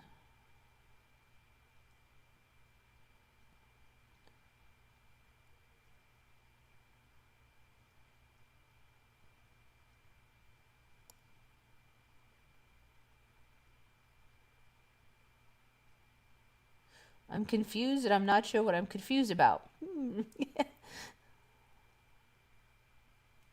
I'm confused. I have no idea what you're confused about either. You went to the Monroe Institute to learn astral projection. Yep. Basically. I've always wanted to do that. I've read Robert Monroe's books. Yes, it was quite pleasant. I mean, I would definitely, it was relaxing. It's a nice vacation. I mean, it was a long time ago. It was like the 90s. And I got my paws on a couple thousand extra dollars and I went. I mean, I could do it now if I wanted to, but back then I didn't have money, so it was quite a outpouring of money that I wasn't sure if I should spend, but it was well worth it. So, I mean, you know, I haven't heard anything bad, so I assume it's still cool like that. So, I don't know if he still does it, but Joseph McMonigal, the #1 remote viewer, he lived near there, and he would bop in, and you wouldn't really know if he was coming or not, but on some of the groups that were running through, he would show up and just like give speeches and answer questions, and then he would eat dinner with us and everything. So that was cool because I did get to see him when I went, and I didn't know about that when I was going because they don't promise you or even advertise it because they don't know if he's going to be there or not. It's just on his whim. So yeah, it was a fun trip. I think it's a little bit more money now, but it wasn't ridiculous. I mean, they picked us up from the airport. They provided meals. The countryside is nice. At the time I went, there was a lot of cows that were in the field, but they were friendly. You'd walk across the field, and there was a little natural lake with these little boats, and you could get in these little boats and paddle around on your own. And I mean, I really wonder if they're allowed to do that now with liability and everything. But maybe since it's not California, you still could. And the cows would come up and you could give them handfuls of grass. And it was just, you know, I'm from the city and from California, so it was just really peaceful.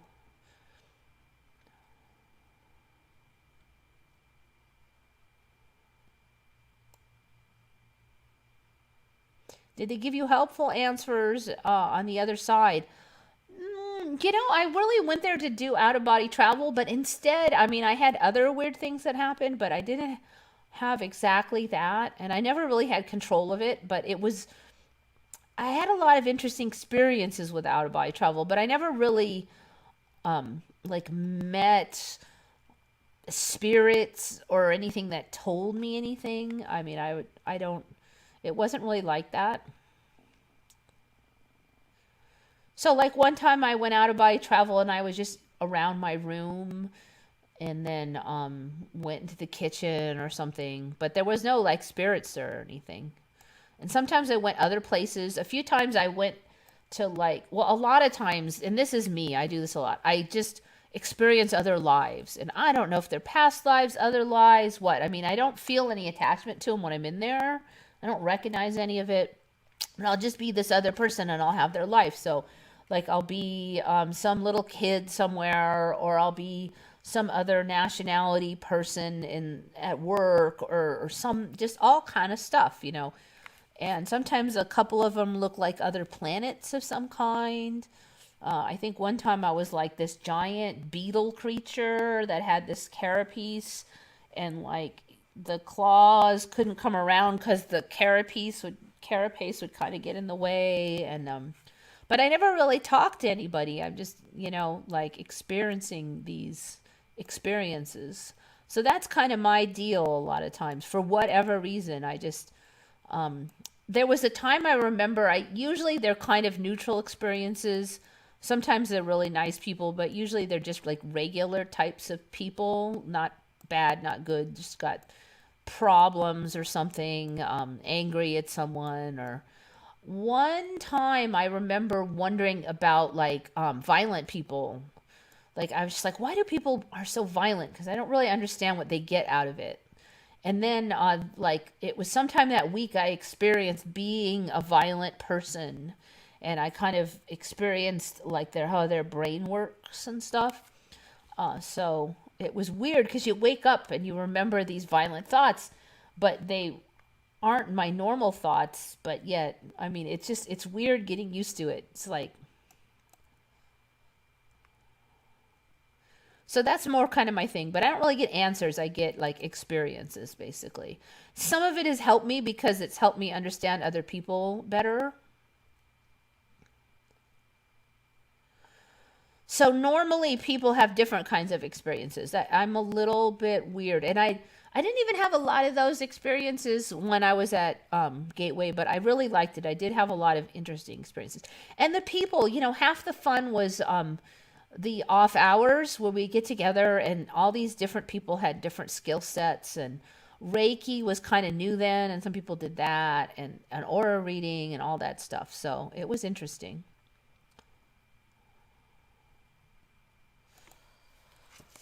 Okay, so this one is from ZZ user ZZZ Baby Memes, BABYMEMES. Mentioned this one, and I've kind of covered this one a little bit, but I thought it was weird. So you guys remember that there's a popular Mandela that there used to be 52 states, and I've kind of covered before that some people remember one of the other two states being the state of Jefferson. And it really does sound like a good sounding state. Okay, so ZZZ Baby Memes mentioned this. Now, I think I've covered this partially in the past, but it seems like it's kind of developed since then. That on the top part of California plus part of Oregon, there was once a really strong movement for them to secede from Oregon and California and become their own state called Jefferson. And this kind of shows the chunk that was going to be Jefferson here, which is mostly California. So I think Sacramento and San Francisco and the Bay Area around here. So they're dodging all that because those guys are screaming Democrats. And it's basically, I think, was going to be like a Republican state. Boy, look at all the lakes up in here. So this is the area I often say is like alien territory, Mandela land for me. I remember the state being bigger, but San Francisco being up near the top. And now San Francisco and Bay Area is down here. San Francisco and Bay Area used to be Northern California, and they still call it that. But here it is right here, clearly in the middle of the state. It is not north. So they're calling Northern California like all of the north plus the middle is being called Northern California right now. I don't know when they're going to switch over and admit that it is now Central California in here. But anyways, the whole storyline of this Jefferson business is a lot more sophisticated now. Let me see how I get back there. There's pros. So I'm just wondering, so one of the things they said in here also is that different areas have talked about seceding from their own states in the past, and all of them had proposed Jefferson as the name of their state. What is the chances of that? Like, none of them wanted Lincoln or anybody else. Every last person, every last group says Jefferson. I mean, for instance, if this area here wanted to be Jefferson and I wanted to secede over here, I wouldn't like steal that name because that would be their state's idea of what they wanted to call it. I would say, well, let's pick a different one. I'm going, oh no, we want Jefferson. No, we want Jefferson. However, if there once on some timeline was a state called Jefferson, it would kind of make sense to have this, in the ethers to confuse people. So now there's been several attempts to separate from Oregon and California, respectively, have taken. Now, I remember last time there'd only been the one attempt.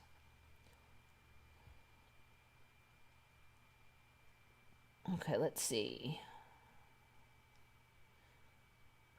The name was proposed in the 19th century for Jefferson Territory, roughly modern Colorado, as well as in 1915 in a bill in the Texas legislature for a proposed state that would be created from the Texas Panhandle region. So I don't remember any of that last time I checked into it. The new state capital would have been Eureka, California. Eureka, is there no, let me just check one thing really quick. Is there still a Eureka? Because I don't remember there being a Y for Eureka unless that's a different city. Eureka. Okay, there is still a Eureka with the EU. All right. So I don't know what Yreka, California is. It's not Eureka. Was named the provisional capital in the 1941 proposal. So there's been more, let's see, that was 1941. So apparently there was lots of votes that took place and all these regions voted to secede. And the only thing that really stopped them was the war broke out. I think, what war was that?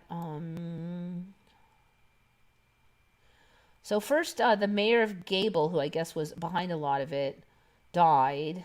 Oh, and then the attack on Pearl Harbor on December 7th. So those people that were fighting to split the state then had to focus on the war effort. So before, when I read this, it was like it just petered out on its own and there really wasn't much oomph to it. But now it was pretty strong, but the war effort kind of stifled it. Plus the guy died and all that. So it's a lot more developed now in this timeline.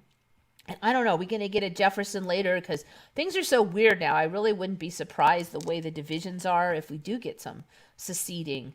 So before they were saying, when I looked into this, that there was really no mechanism to secede, that you'd have to get like a congressional agreement to it.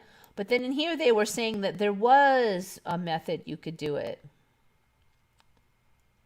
All of the proposed Jefferson counties voted in favor of the split. Statham introduced legislation in California in an attempt to split the state, but the bill died in committee.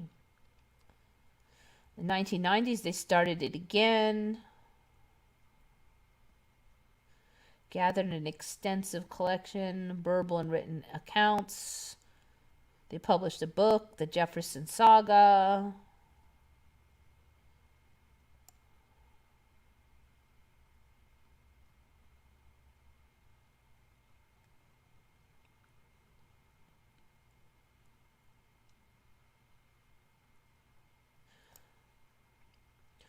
Let's see. Siskiyou County, California Board of Supervisors voted 4-1 in favor of withdrawal from California to form a proposed state, Jefferson. That was in 2013. The proposal was joined by Maddox County. I think that's one of the same. Maddox, I think, is one of the counties that absolutely refused to lock down and never has in California. Yuba County supervisor joined in the state of Jefferson movement. Tahoma Board of Supervisors voted yes. See, I don't remember there being any votes in any official councils. The public voted 56% to 44% in favor of splitting. Board of Supervisors of Sutter unanimously adopted a resolution to split. Lassen County supervisors made a similar declaration. That also has the voters deciding in 2016. But I guess this is written a while ago because I don't see the outcome of that vote. They want to get at least 12 counties in support. If this keeps up, like I said, this is all old stuff, but yet it wasn't here last I looked. So I don't know, we might be creeping towards something like this. The 2013 revival was based almost entirely in California. So, I've got all this extra California North region here that I've mentioned before. See, it's all north. So if this is North California here, if this splits off and becomes Jefferson, then San Francisco and Sacramento will be North California again, because this won't be California.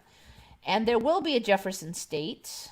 I kind of wonder if we'll get another one, and then it'll match up the memories of people that had 52 if we get one more of these. So I don't know. It's kind of getting weird. It's like you remember more states. Will we get it? I don't know. I mean, I know this is kind of a stretch, but it seems like we're moving that direction. Now, somewhere in here, they were talking about a mechanism for it. So all of these areas that have showed up north of San Francisco, that whole big section, those are all heavily red states. They're like right-winger states. So it's kind of interesting because I could totally see them seceding.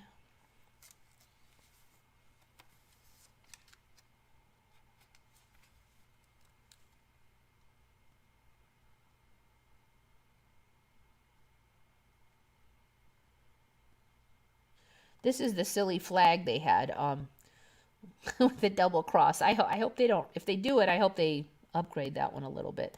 Somewhere in here was some kind of thing where, let's see.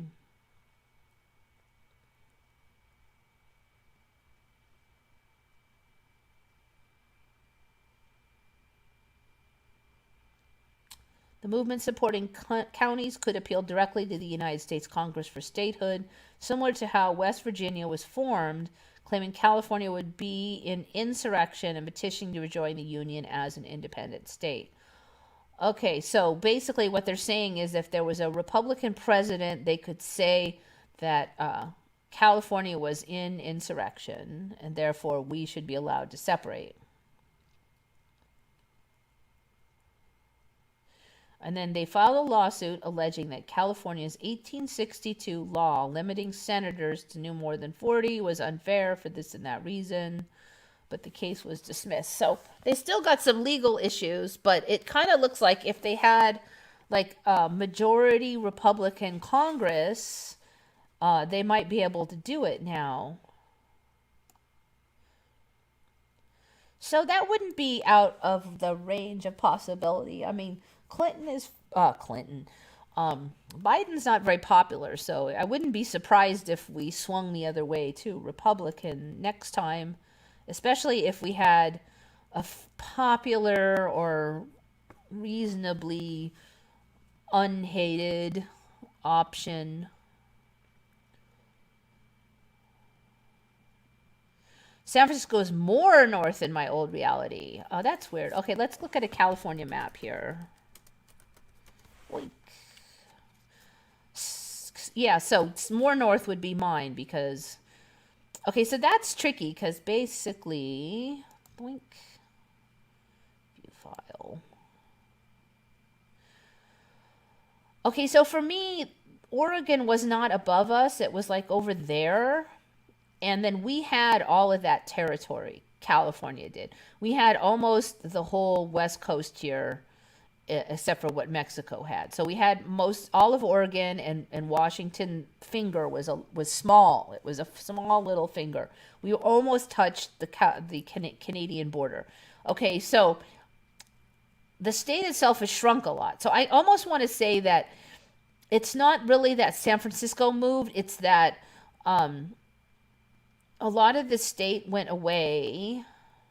So how would that work if it was at the top? No, it would have had to move. You're right. It would have to have moved. Everything would have had to have moved.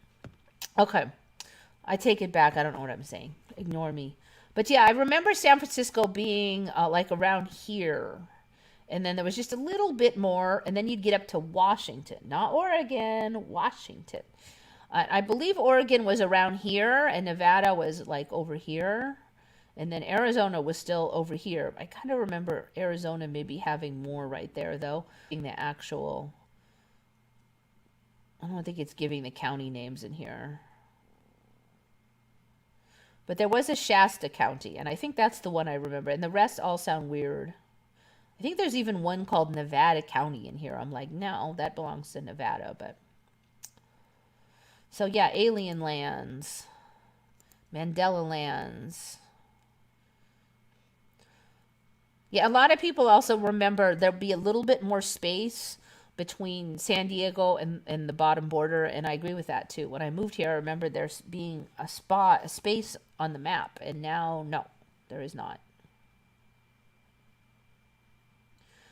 I had a fantastic dream about advanced meditation. I still like to think about it. The language was visual, no words. The environment had an aura on everything. The people, the buildings, the plants.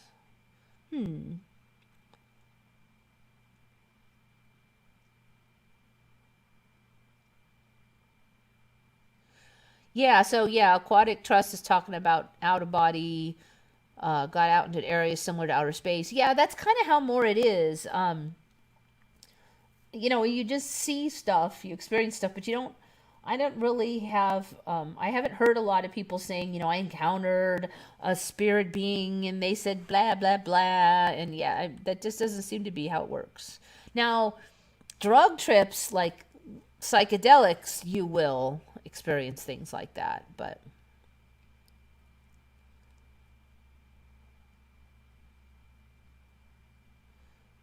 411 has dreams of other lives in other worlds.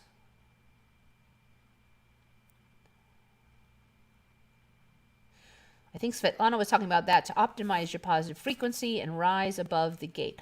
I really think it does work. However you want to say it. I mean, even if you look in the Bible, there's a lot of, you know, don't fear, have faith.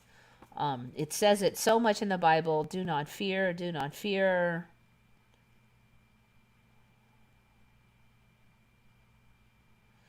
I hear lately people talking about the kangaroo land becoming a part of USA. Never heard of anything like this before in my life. Shari, I'm totally mystified. They're not anywhere near us. They're a British colony, not us. Now, the whole history is rather different for me, even there with their relationship with Britain, but I mean, if anything, you'd think they line up with Britain. They have, apparently, the Queen of Britain is still reigns over Australia in this timeline. So I don't know. That's crazy. I mean, I guess anything's possible.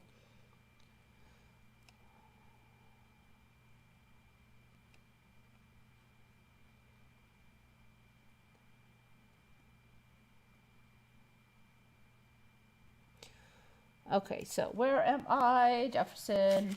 Okay, this is a personal Mandela. So all those others were by Shari, except for the Jefferson one was by ZZZ Baby Memes. So this one was in my next door. Somebody's like, what kind of bug is this? And so, of course, it's all local on Nextdoor. And I looked at it and I'm like, well, and I always look at these now because a lot of times they're Mandelas. When someone local to the area does not recognize something, it's usually some kind of Mandela. So that's how I found out about those what was it, that weird animal they had locally that never had was not a ferret, but one, it's related to a ferret. And I know we didn't have those here before because I had looked. So now, this one, now, I said before I did not remember Jerusalem crickets, aka children of the earth bug. I don't remember them going back 20 years. They've been around a while, like 10 years now, but the first time I saw them was like 10 years ago. And I had gotten a pretty good knowledge of them over 9 years or so of looking at these things. And I always wondered why they called them Jerusalem crickets. So, because they didn't really like crickets to me. They had like a big body and these little scraggly feet. and the body was kind of fleshy colored, and it looked like a little fetus thing, and that's why they called them children of the earth. They look like little mini fetuses or packages with little scrabbly feet. So they're basically a really creepy bug. So somebody brings this bug up, and then everybody on next door says, oh, that's a Jerusalem cricket. I'm like, and so these creatures, the Jerusalem cricket slash children of the earth, what else do they call those things? Potato bugs, although lots of things are called potato bugs. I'm like, no, it's not, because there's a bunch of things wrong with it. But I looked up Jerusalem cricket. This is what they look like now. They have changed. And the weird thing is there was one other guy on Nextdoor who goes, that's not a Jerusalem cricket, because Jerusalem crickets have smaller legs and blah, blah, blah. And all the things I remember Jerusalem crickets. This guy, from memory, was ripping out like, no, this is how Jerusalem crickets look. So I'm pretty sure it's a Mandela, and this guy has no idea about the Mandela. So he's just saying, oh, no. So I'm thinking that has to be some other creepy bug. But no, it's a Jerusalem cricket. Now, this is what they look like now. And so, other than the legs, there are some other changes. I don't know. Do you guys know your Jerusalem cricket children of the earth bugs? Because this is how they look like now. So I'm going to ask you, does it look different to you than you remember? And besides these cricket legs, so now it makes sense that it's a Jerusalem cricket as a nickname, because it's starting to have a crickety looking legs. Now I'm wondering if it's going to start hopping with these big beefy legs, because before it had little crawly legs, and it kind of made sense because it spent most of its time in the earth, kind of crawling through the earth. Actually, I should check life cycle, and it would just come up rarely. So it didn't need these big jumpy legs because it was in the earth all the time, and it just had to, burrow. And having these big sticky outy legs would not be convenient. So do you notice any other things besides these big cricket legs? I'm just going to go and wiki it and see what their life cycle is and see if they still mostly live in the earth, because now I'm kind of curious. Because with those big jumpy legs, maybe they don't. So that's one of the reasons when I first heard of them, they said you don't see them that much because they spend most of their life underground. Large flightless insects, a group of large. So now there's a bunch of kinds. There used to be just the one. These insects are neither true crickets nor true bugs, nor are they native to Jerusalem. Nocturnal, so they're nocturnal now. Use their strong mammals to feed primarily on dead organic matter, but also can eat other insects. Okay, this is changing. Their highly adaptive feet are used for burrowing beneath moist soil to feed on decaying root plants and tubers. Are not venomous, but they can emit a foul smell and are capable of inflicting a painful bite. Oh, now that's different, because they could not bite before. I'm glad I read this, actually, because people used to hold them in their hand and look at these creepy things. This is so wrong. Okay, so they can bite hard. That's good to know.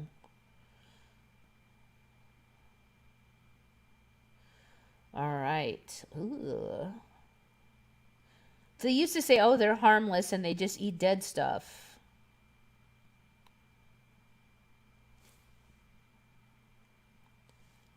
Well, there's not much. Look at that. There's not much info on these. They're not saying that they spend most of their time underground anymore. They're just nocturnal. Wow. So anyway, these things have changed dramatically for me. If you guys remember them from before. I mean, I know they're local. I'm not sure how far they are known.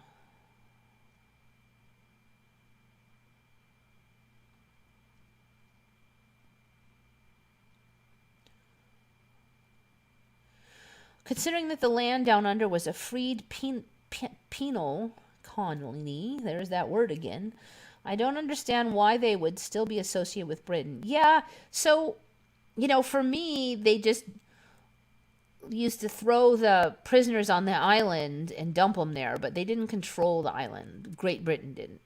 So they never were under the control of Britain. They just created their own country. And now when I look back at it, it was a little weird. And I used to think about it a lot. I'm like, that's amazing that these so-called prisoners, which are all like bad people, just created, an ordinary government just fine, and civilization and everything was fine. But in this timeline, Britain populated most of Australia, and they had a lot of prisons on it, but the majority of people there are not even descended from original prisoners. The majority are just ordinary Britons that came over from Britain. So that's probably a lot of it. So Britain always controlled the island there now. The people from the bottom of the earth.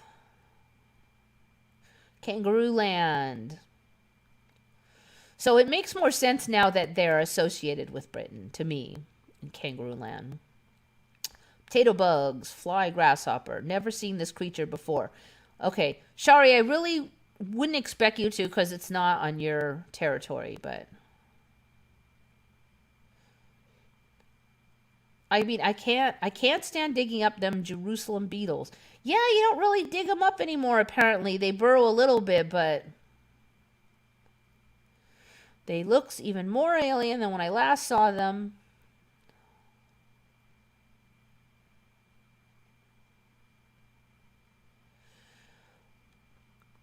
They look like a wind scorpion camel spider. So that's the other thing we have locally that we used to have before. I've covered that before. We have camel spiders here. Never heard of the center of the universe in Tulsa. Okay, let me go jump over there real quick. Okay, it's YouTube, so probably can't play too much of it. Oh, no, it's not. Okay. Mystery behind center of the universe circle.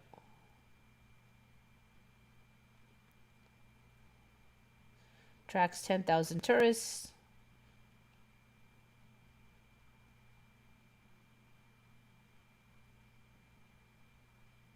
Okay, this has been on. Anyone standing outside of the circle won't be able to hear anything. It's only the individual standing inside the concrete circle that will listen to the echo. If you try to talk to a person while standing outside of the circle, their voice heard will be distorted and unclear. Now, last time I looked into this, they said it was because of the surrounding area making weird echoes or something. Was created in the 1980s when engineers rebuilt the bridge after a fierce fire. The surface of the circle has been studied by many people.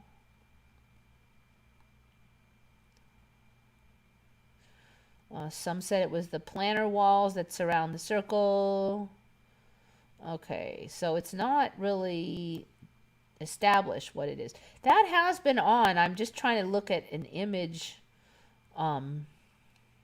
It sounds a little more extreme than when I last heard of it, but I'm not real sure on that one. But yeah, I have had that one on.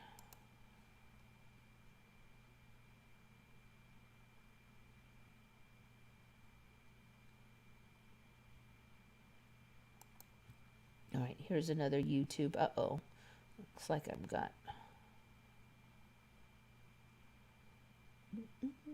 Something went wrong. Okay, that one didn't work. Okay, so what's different about the Jerusalem cricket? Okay, so for me, first of all, it didn't have banding at all. And it didn't have like this obvious pinch here with legs on the front. So it was like sort of like it was kind of a cohesive package with little wimpy little, kind of ineffective legs out the side that really, they could barely crawl along on the surface, basically. No, now it has like two obvious different segments. This giant butt and then a big pinch and this head thing, which apparently comes with two legs with the head thing, which looks weird. But yeah, this huge butt with the stripes was not there. So the whole thing was a little bit more like tan colored, like a baby. So that's why they would say children of the earth, because it really did look like a little fetus and it was tan. It didn't have these two little pokey things on the back. And they didn't have a big mouth like this. And now they're saying that it can deliver a painful bite. So that's good to know, because actually one of my friends who's scared of bugs was the one who introduced me to those, because she said there's this creepy bug and she showed me a picture of it and I looked it up and it was this. And I looked it up and, oh, they're harmless, according at that time. And just put it back on the ground and it just eats dead things and it's totally harmless. And not anymore. Okay, I don't know what happened to the chat. Hello, chat. Let's try it again, people.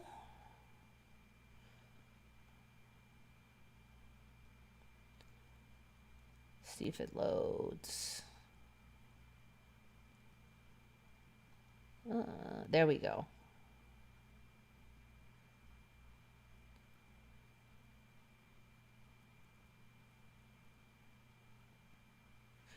Okay, so for Angels Don't Fall, that's how they always looked.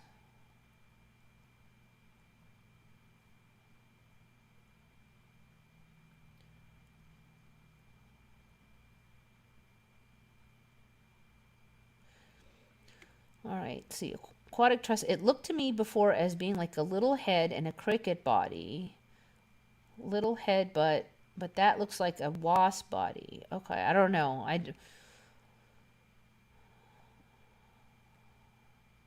Don't know. All right, so that one, okay, those are two we've already had.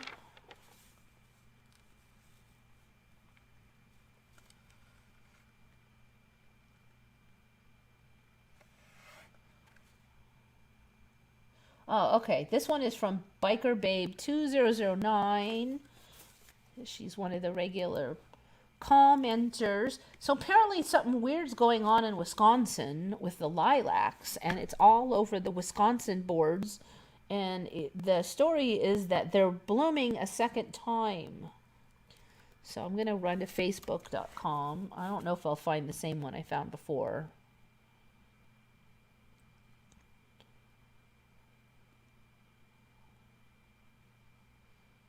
Search Facebook, Wisconsin lilacs. Let's try that.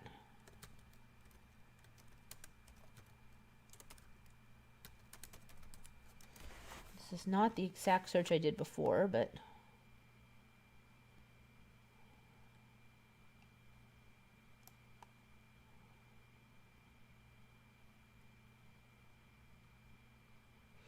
All right, so this is...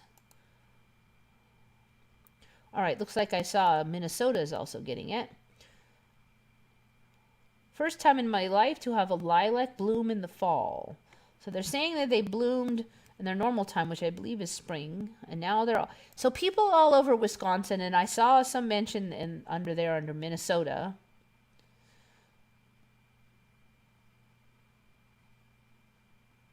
And everybody's trying to figure out why they're all blooming all over the place. Then they're wondering, will it bloom next year also? I have never seen that. So this is all over.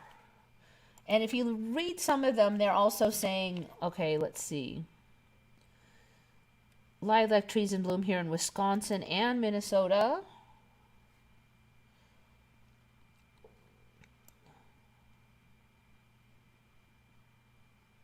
Pennsylvania too. Interesting. Okay, so it's pretty wide ranging. Rhode Island too. Virginia. It's a sign. Really? What's up with that?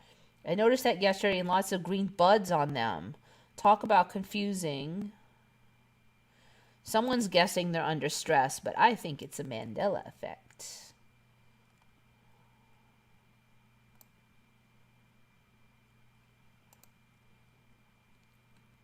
You grew this bouquet now in October. Gorgeous and surprising. Lilac trees are in bloom here in Wisconsin. Never seen that happen before this year. Okay, so I think those are the lilacs. So also some people were mentioning that bleeding hearts were blooming and irises were blooming, trumpet vines were blooming, and dandelions were blooming. So then they're saying, well, maybe it was because it's dry or it's too hot or blah, blah, blah. But we've all had that stuff happen before and they didn't get that confused. So I don't know. I think there may just be more blooms. Maybe we'll find out that they can bloom multiple times if they want to. I think this is going to get normalized because this timeline loves flowers and all that kind of stuff. So I suspect that we will see more of this.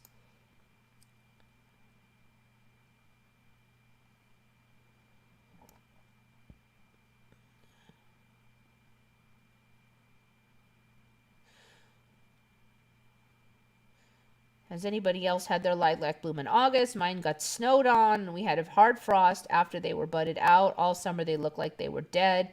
Then out of the blue there were blossoms, and the bees are so happy.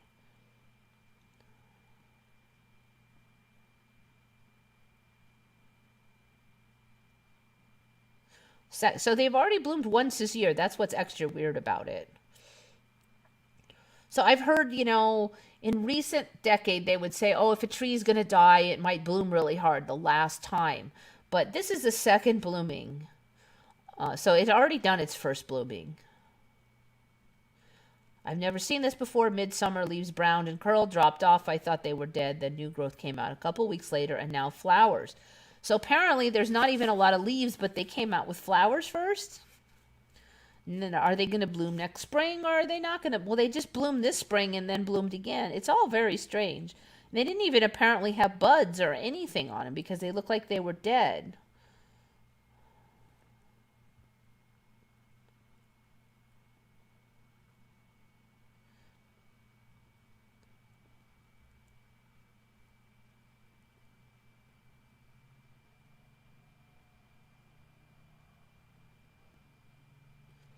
All right, anyway, you get the idea. So crazy blooming, what in northeast United States sounds like.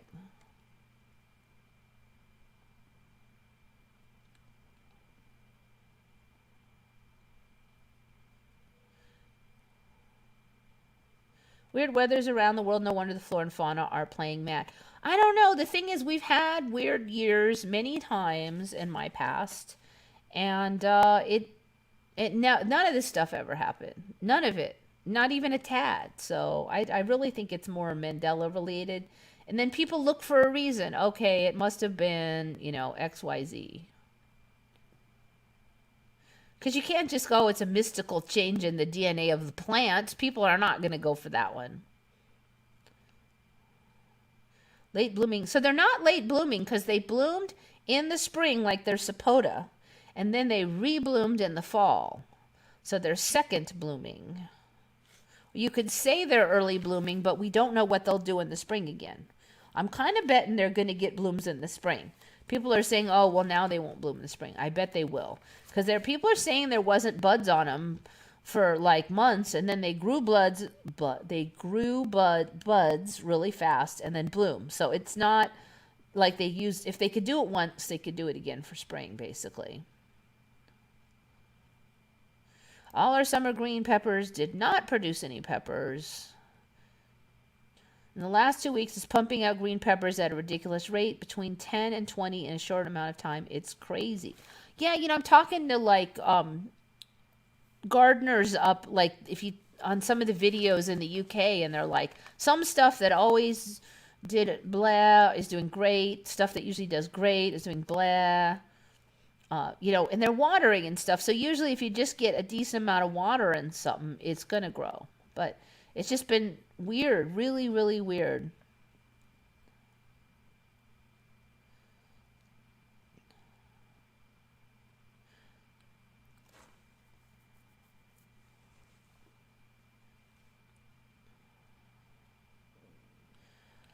So, I've said before there's the blooms have gotten next level on a lot of the trees here. Trees that used to have a couple little sickly tiny white flowers now have a giant flushes of like hundreds of flowers when it used to be just little ones that are huge. They're beautiful, they're lush. Then they start developing white, yellow patterns in them, and they're like 5, 10 times larger than they ever were, especially some of the palm trees. Bushes I've had around here that have never bloomed in 20 years, and I have gotten, if anything, lazier about taking care of them than ever. Have gotten massive blooms on them. I mean, they used to say, oh, well, those only bloom in their native environment. Well, they all bloom now. Like 5 different plants in here that has never bloomed ever bloomed, and with big blooms. And some of the blooms have added colors. They used to be white. Now they got additional colors. Everything is just more. So I think that's what's happening here. I don't think it's just, the seasons. I think we're basically just getting more blooms. We're getting more, bigger, prettier. A lot of the trees that used to just have the leaves turn brown and fall off, now they're turning more red, more colors, and then falling off. So more beauty in the environment, more pretty colors in the trees, more blooms, more colors in the blooms more often. They're bigger blooms. It really seems to be the pattern. So that's why I suspect that the pattern here is going to be the same.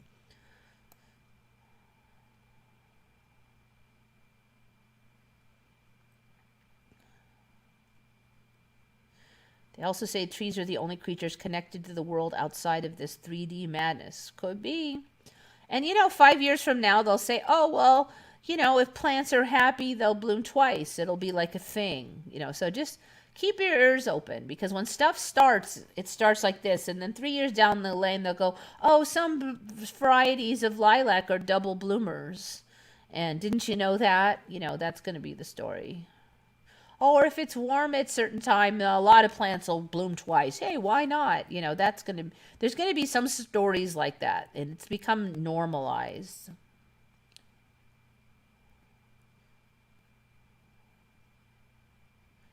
What's up with the sudden waving plants? I don't know. There just used to be one plant that if you touched it, the leaves would fold. Maybe 2. But yeah, now there's all these plants that do all this weird crap. Somebody was just talking about one of those, just like one of the standard public humans that don't follow Mandela.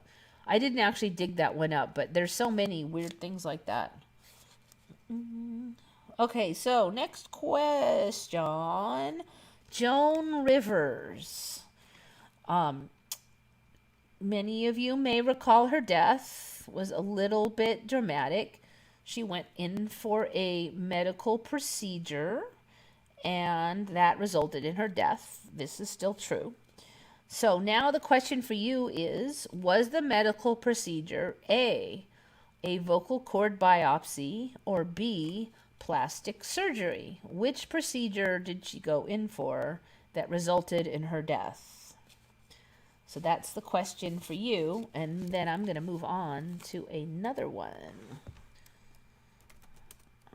Actually, well, I'm going to give question number 2, actually.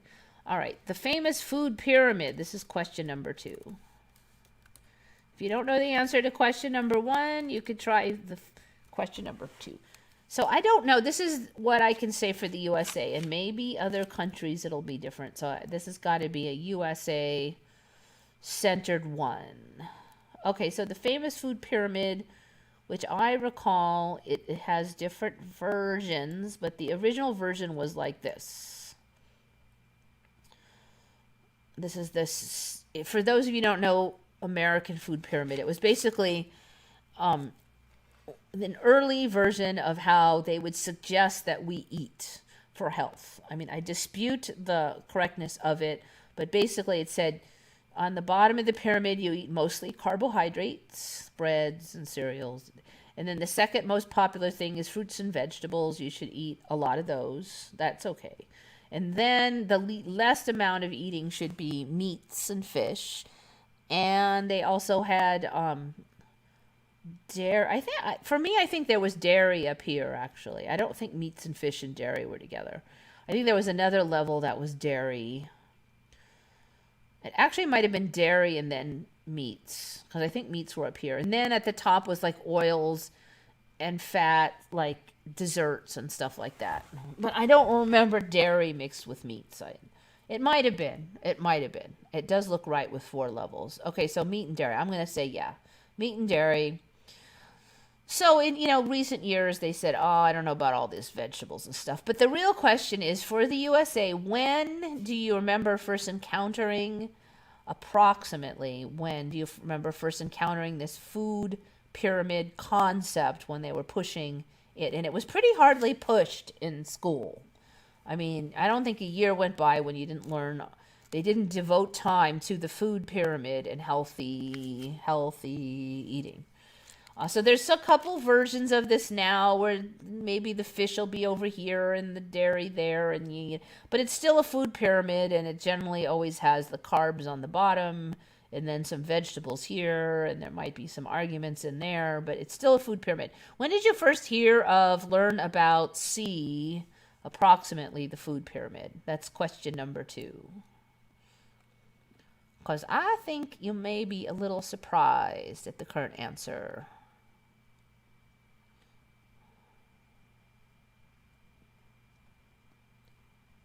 Okay, Shari is interesting because she's got this 3rd timeline.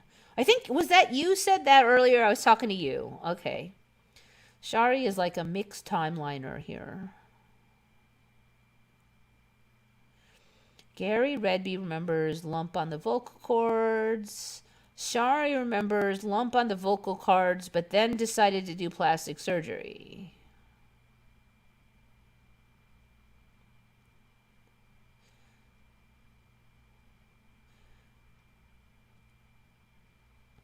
People have gotten videos of plants that are alone and sitting there, and it's waving at people, like sitting there, and the stem leaves are doing wave, wave, wave, wave.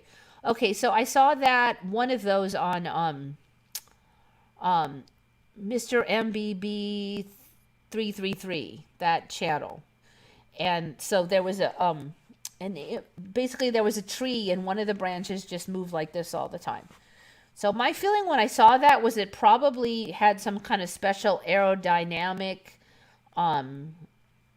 So like, if the wind hits it at the right time, it can repeat. It's like when you push somebody on a swing. If it gets a push right at the exact right time, the pushes can add up to quite a lot of movement. That's what I felt like when I saw that. But I also felt like I'd never seen anything like that before, and it was really fishy. So that's probably would be the current rational explanation for the waving tree, but I still think it's fishy. So, because it wasn't like a special moving tree species or anything. So basically, somebody sent in a video that said, my tree is doing this weird thing suddenly for like weeks now.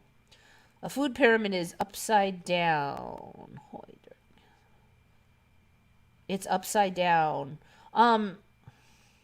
Okay, when they first came out with a food pyramid, though, that's how it looked like, right? Are you saying they used to be like with the tip on the bottom? Because I'm not sure on that. I don't know of anything like that. All right, grade schooling, the 80s for the food pyramid. Okay. Carbs have never been on the bottom. Really, Shari? What was on the bottom then? I mean, I'm not doubting you, but for me, they were always on the bottom. So what did you have on the bottom? Was it vegetables? Okay, now you're not in the USA, so I don't know on that one. But still, I don't think I've ever seen one where the carbs weren't on the bottom, and there's nothing now where the carbs...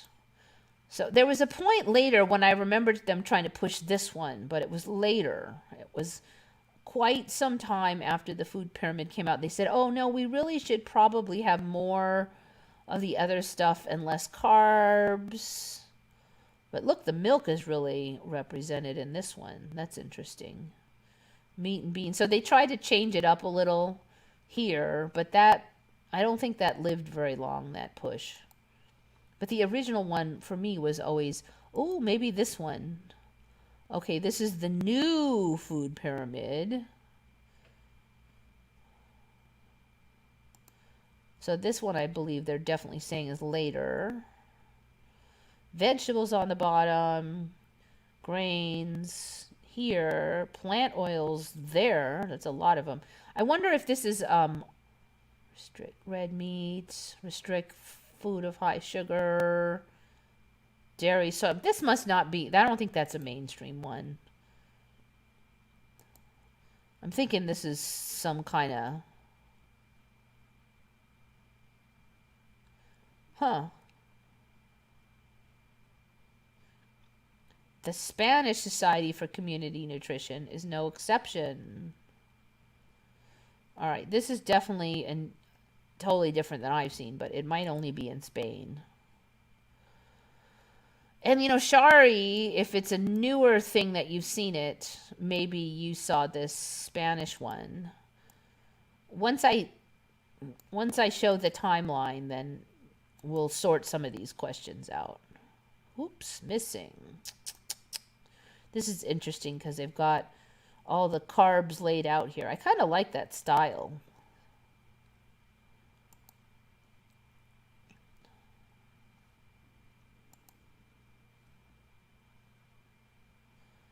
Whole grains plus legumes.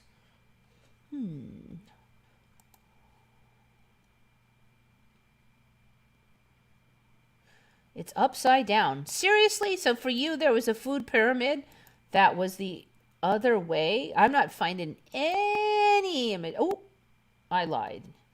This one. I have never seen it upside down. That's weird. I don't know what timeline that's from. Native Garden Foundation's Food Pyramid for the 21st Century. Man, this loads like a snail. All right, this is Native American stuff. Pumpkin squash, pea jicamas, native garden. Okay, so that's non-standard, completely non-standard. Nobody eats that. And none of the others are upside down. I'm not saying it's wrong, but you might be quite some distance from your timeline because I'm not seeing any upside down ones, but that one weird one that has no normal plants on it at all. So maybe this is a bigger Mandela for you guys than it is for me.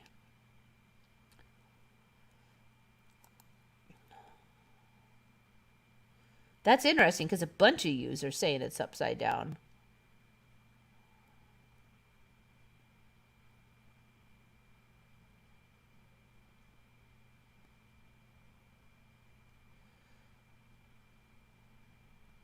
All right, Dirk, I can't understand any of your stuff.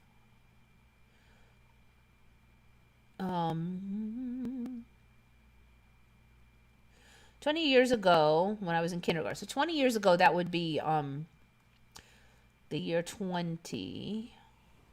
Or the year, like the aughts, I think they called those. So that would work with the current timeline.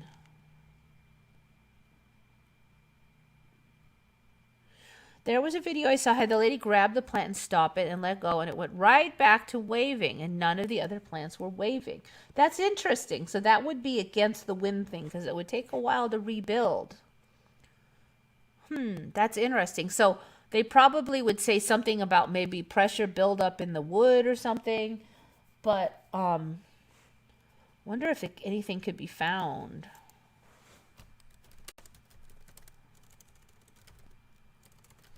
Branches to wave. So this seems to be a thing quickly. Are branches going to be able to move now? Ocean waves. No, I don't want ocean waves. There's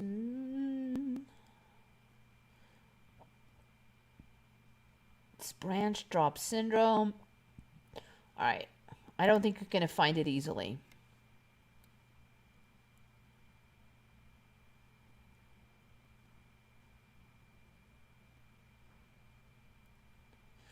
A lot of people have been tired the last few days, and something is causing us to sneeze a lot. I have been a little bit just a little bit of allergies, and I haven't had them for years. And it's been mild, just like one sneeze and a little runny nose for like 3 minutes, but that's more than I've had in a really long time since I stopped eating wheat. So, but now that I think about it, I did eat a big old sandwich like 3-4 days ago with a giant wad of wheat. And I was totally tired after that, but I'm pretty sure it was the wheat. So that might have been a little reason why I sniffled. Not sure. Okay, so basically then, to get to the story on this one, the food pyramid now was invented in this 1992. And why that's weird is a lot of us remember learning about it in the 70s. And it was basically this one. But we see some new versions now where they add different things together up here. But it was always carbs on the bottom, then fruits and vegetables for most of us in the USA. Now, apparently in like Switzerland or something, Sweden, they did have the food pyramid earlier, but in the USA it was not here at all until 92. And that's just impossible because a lot of us remember learning about it in the 70s. In fact, I learned about it in every grade, probably at least through 3rd grade, 4th grade, 5th grade, 6th grade. They kind of beat us over the head every year with the food pyramid. But now it's not, it hasn't been here since 92, 70, 89. I would have been out of school, done, completely done, before they even invented the food pyramid in this timeline. So it would have been impossible for me to even have learned about it in school because I would have been completely out of it. So a lot of us remember around the 90s them coming up with that new version with the strips going this way, like the update, but it didn't happen. So that's the answer to that one. So a lot of people are confused about that on Retcon, so that's why I thought it would be a good one. But the food pyramid was there in the 70s, supposedly not at all. 92 is the official story now. All right, so food pyramid, and then a lot of people also remember on Retcon, as I do, for Joan Rivers.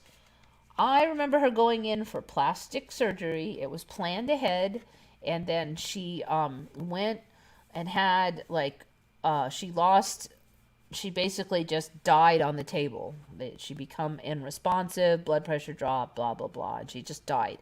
They called the ambulance, but the ambulance showed up. She was dead. Couldn't revive her. She was gone. I did not know Joan Rivers really well. I didn't know her well enough to know she had a famous history of getting bajillions of plastic surgeries. I guess looking at her, it would have been obvious. Although I do feel like she's a little better looking in her old age now than I remember her.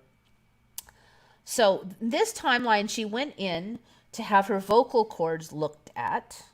And then they suddenly made the decision to do a biopsy. So this is weird because you have to go under anesthesia for the biopsy. I don't see how they have anesthesiologists and all that waiting around and just go, oh, let's have a surgery. So just a biopsy, but still. So apparently now the story is she had a heart attack, and then the ambulance was called, and she went to the hospital, and she died a week later. That's not at all the story for me. For me, she died on the table. So Shari remembered that she went in for a biopsy, but then decided to have plastic surgery at the same time or something. So that's even stranger. But I don't know. It was always a thing for me. Like, it was kind of a warning to me. Like, you could die from just stupid plastic surgery. So, occasionally I would think about having something done, and I'd be like, Joan Rivers just died from plastic surgery. I mean, how stupid is that? To go in to look better and then just dying, Granted, she was older. So it was always a thing for me that she died that way. It was kind of like a warning of taking a risk for something stupid. So now it wasn't, because she had serious throat problems. And if you listen to her at the time, she sounded all raspy voice now. So something that Shari found that was really weird is in this timeline, she actually spilled a secret like 2 months before she died. She to a reporter said that Michelle Obama was a transvestite or a tranny, like, so a transsexual. Yeah, not a vestite, I guess. I don't know what a tranny, okay? So and she said it in a nice way because someone said, "Oh, if so and so becomes president, they'll be the first such and such in the presidency." And she said, "Oh no." In the White House, she says, "Oh no, Michelle is already in, and she's trans or whatever." And then she said, "Oh, don't worry about it. It's not a big deal, but everybody knows."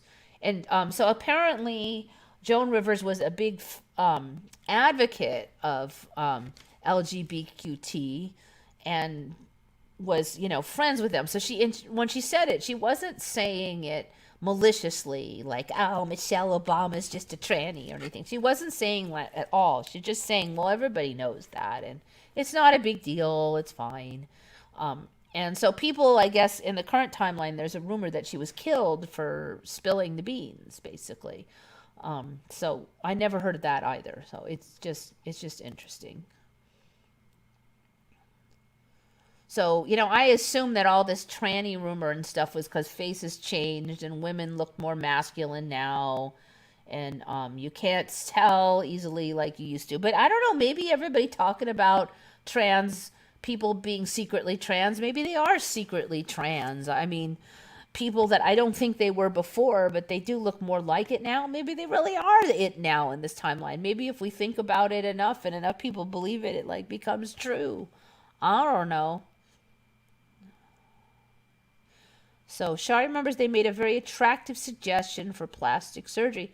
I don't know, maybe if like some other surgery fell through and they were all standing around and they're like, "Hey, we can fix that wrinkle while you're under." I mean, I guess it could happen. So Shari remembers her dying right away. Yeah, here it took a week. I remember a food graph. Were you in America? Because it might be different if you're in another country, but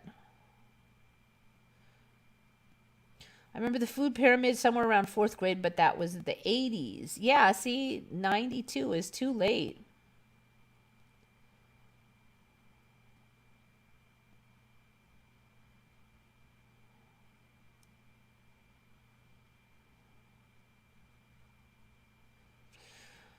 Eliza Powell. Yes, I saw that vid a lot. Joan Rivers says everyone knows. Yeah, it was new to me. I mean, I could have missed that one, but it is interesting. And you could tell her voice wasn't good when she said it. She was all kind of whispery. It sounded half whispery, which is interesting because I don't remember ever hearing her like that. But, if she was only that way a few months, maybe I wouldn't have. Early 80s, late 70s. I graduated in 93. For sure, I learned it in elementary school. Yeah, see, it was too late. It should have been in the 70s.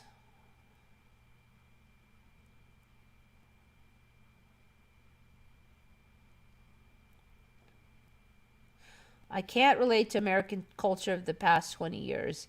Yeah, I don't know. Is that normal just because I'm older and you're into that stuff when you're 20, 30? I don't know.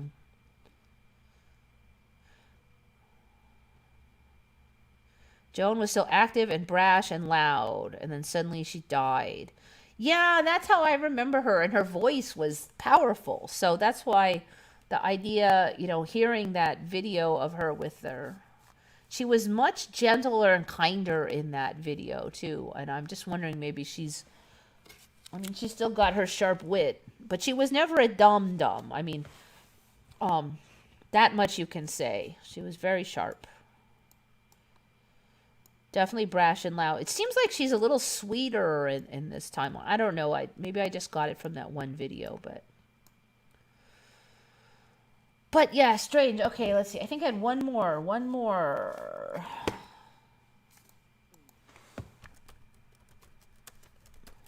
I don't know. So somebody said something about, I think I just saw it. I was kind of looking. Ooh, that one's actually pretty close. And somehow I saw some images of Melania. Okay, interesting. So this is kind of how I remember Melania, but Melania to me just looks a little different now. I don't know. exactly what I kind of can describe it, but Melania for me before had a face that was like glacial. Like she really never looked happy nor sad. She lived like just kind of not blank, but a little bit fierce, but just you really couldn't tell she was upset, angry, mad. She always had the same face. So I didn't know if it was like tons of Botox plus a really well schooled blank look combined. And then I started seeing images of her lately, and she just, in some of them, she looks furious. In some, she's really smiley. I just don't remember so much expression. This one might be a little closer to how I remember it. The other thing is, see, she actually has a frown there. Her eyes look a little smaller or something. She just looks a little different. The lips are a little thinner. The other thing is I remember her like 90% of the time having the hair parted on the side and one big lock going over one eye. And there's almost no photos of that anymore. It's sort of like how all the photos of Elvis with the little twisted lip thing is all gone now. So there's a lot of her smiling a lot. And then there's some of these that really look like she's pissed.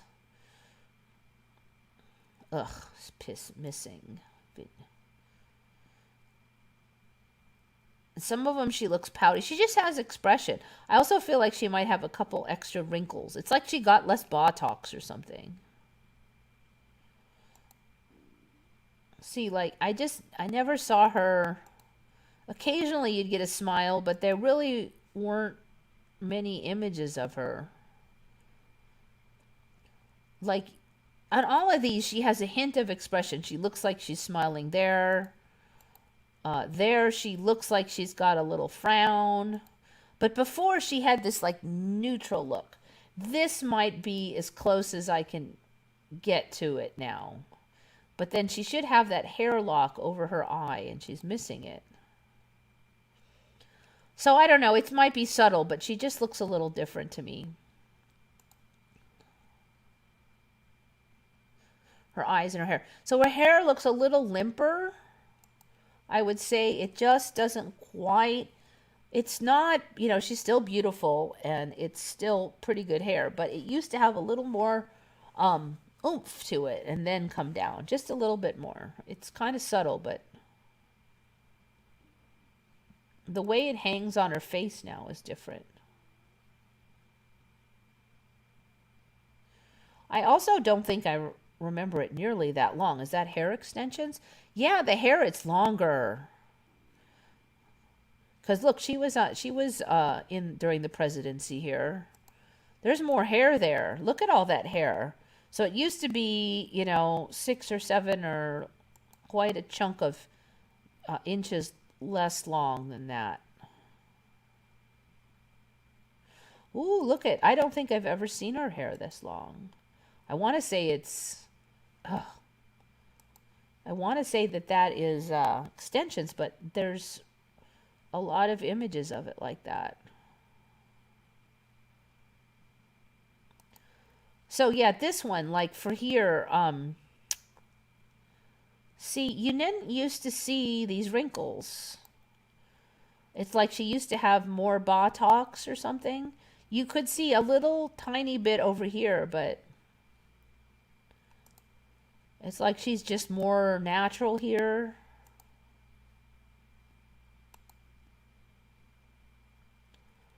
See, that many wrinkles, I just don't remember it being that much. She didn't used to move her face that much to start with. I don't know, something's just a little off. This is as closest as I could say was more like the normal look. But yet the eyes look a little bit too narrow.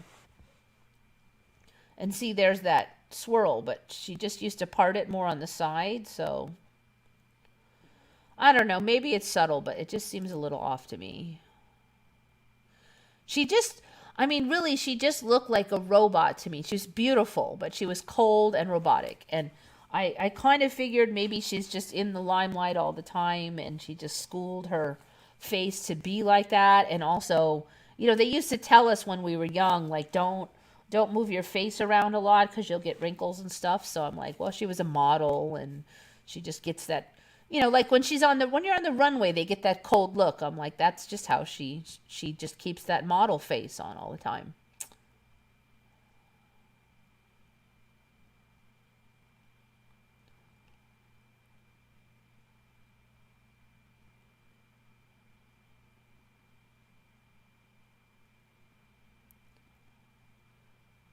She looked a little, yeah, she looked like she was on the runway all the time. She just had that runway face all the time.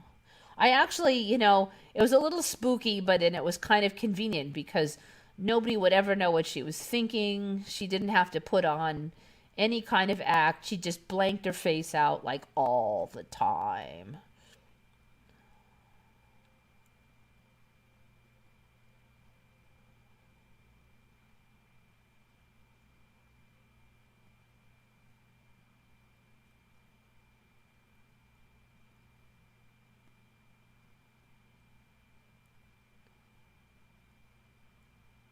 Yeah, she looks more human, smiley.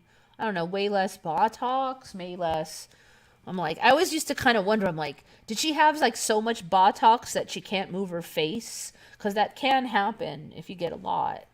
And then just maybe it was I don't know. But Baron has changed, but you know, he was young and he's growing like a freaking weed.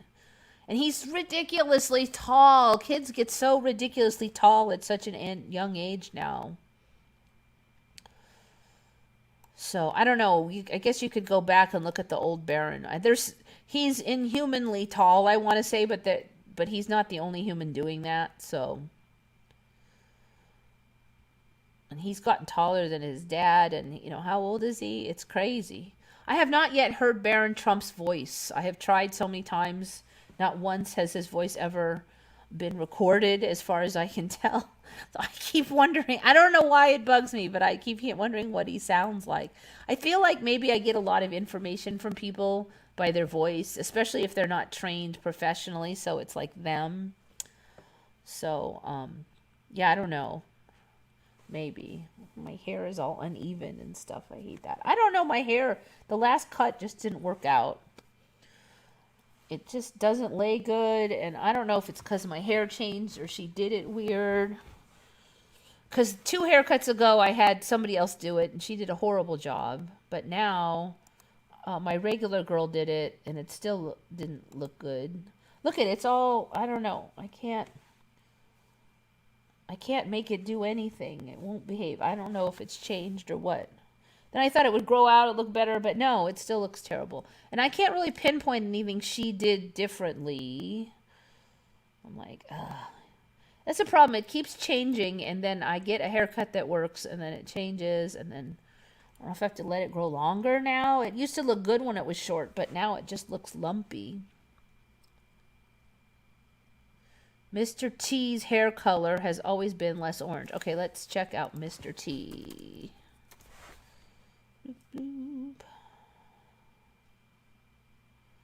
Mr. T. Now I'm trying to think. Yeah, didn't he used to have like a dyed a little bit of no his chin. Okay.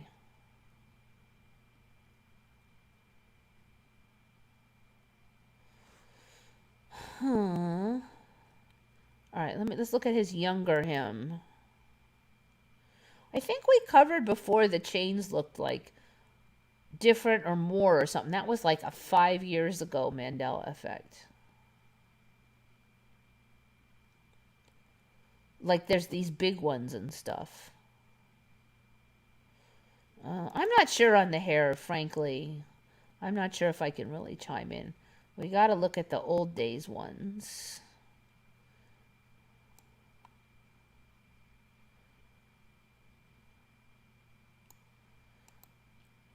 This looks like when he was younger.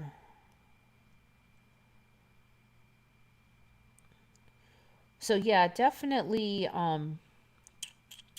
looks like it's more taller than I really remember, but I wouldn't swear to it if it was always the same. It's more taller and more a little more. You can see the individual wires. Here's he looks like he's pretty young in this one. So I don't remember this big tufty look, because it makes him look like on the Muppet Show, that hair. That's interesting, because it looks like it was straightened or something, because in other ones he has the more wiry hair that's more natural, I would say. He must have straightened that hair to make it look like that, because these are not.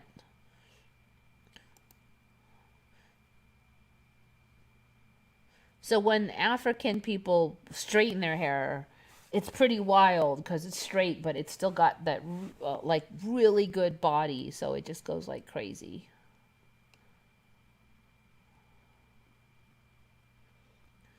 Well, American hair, white people hair, it's just so floppy. Like, if you take black people hair and then you straighten it, it's like the perfect hair because it's got body. Regular straight hair has no body. It's interesting because some of these it looks like he's straightening it. So I don't remember any of these looks. Snickers. It must have, was that for some, okay, he's older there. Look at, he's all wrinkly.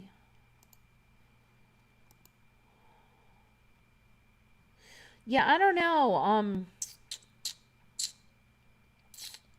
All I would say is it's taller than I remember. I just remember it really being a tight cut like that. Somehow he looks a little bit different, but it's kind of subtle. Maybe the shape of the head looks a little different. This one looks like it's pretty old. 24th season of Dancing with the Stars. That has to be recent.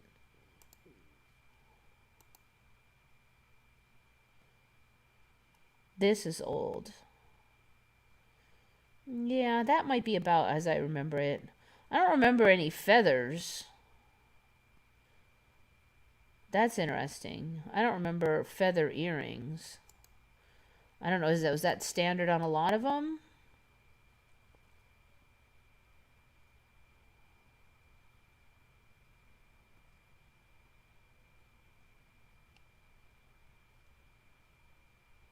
Okay, here's an old one.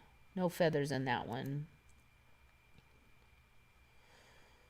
I don't know, that somehow that top piece looks different than I remember. Higher or something? It looks like the hair texture is like a little different. But I wouldn't swear to it. None of these would I swear to.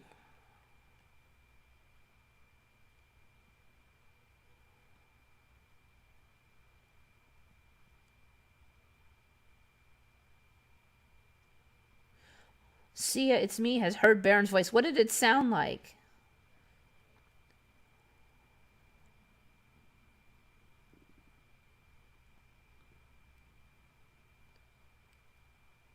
There's a Mr. E.T. action figure. It's half Mr. T and half E.T. Oh my gosh. I don't think I want to see that one.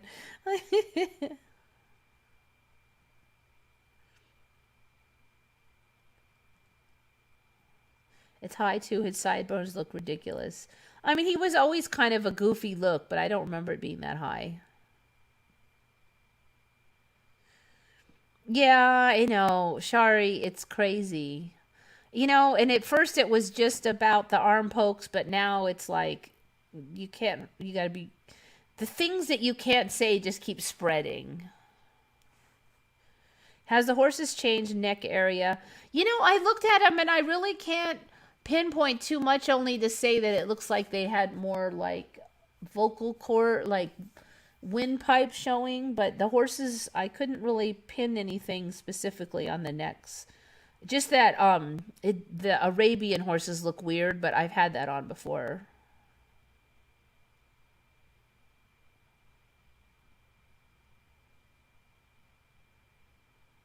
Why is it so hard for some techie guy to create a new version of YouTube or Facebook? Well, there are a lot of new versions of YouTube. There is Odyssey, and there's BitChute, and there's probably a few more that I don't know about. And a lot of people do use Odyssey and BitChute, but they still don't have nearly the user base of YouTube. If they have enough to just survive, I'll be happy though. So I do You could put all your controversial stuff on BitChute, but BitChute is based out of the UK, and UK is really trying hard to shut them down. Odyssey might be better at surviving long term. Gab, PocketNet, and more, but the problem is the normies don't know.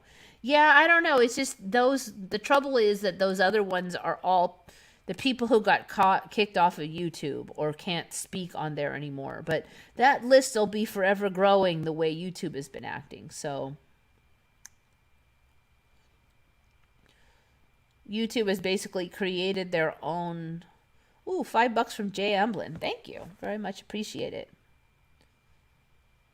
People have lately problem with Odyssey and BitChute upload. Interesting. So one thing I could tell you is on Reddit, they've banned any links to Odyssey or YouTube and a couple others.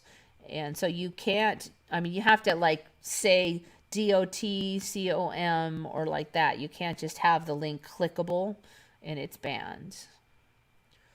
Jay Emblin says, good job. I appreciate it. Thank you. Gab and PocketNet. I think, aren't those more like Facebooks and stuff? I'm not sure exactly on those. And then there's Telegram. So it's just, there's a couple problems. One problem is there's multiple of them. So then you have everybody that has moved off of the main ones now split between 2, 3, 4 instead of just one alternate. It would be better if there was just one alternate because then everybody would be on that one. Some of them have failed. Like there's a Reddit one that failed. What was that called? Vote. And that one kind of died. And now it's sort of resurrected, but it's so tiny now.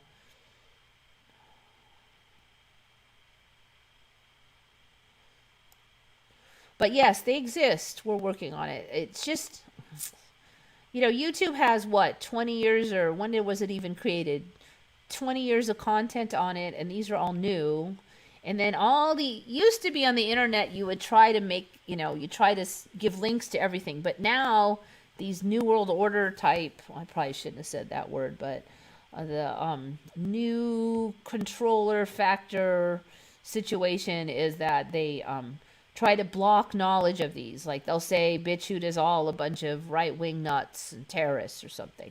And granted, there are kind of a lot on there like that because they're all it's primarily people that got kicked off of YouTube. So you're kind of missing the general content that you might like on YouTube. Like I like controversial stuff, but I also like cat videos and those things.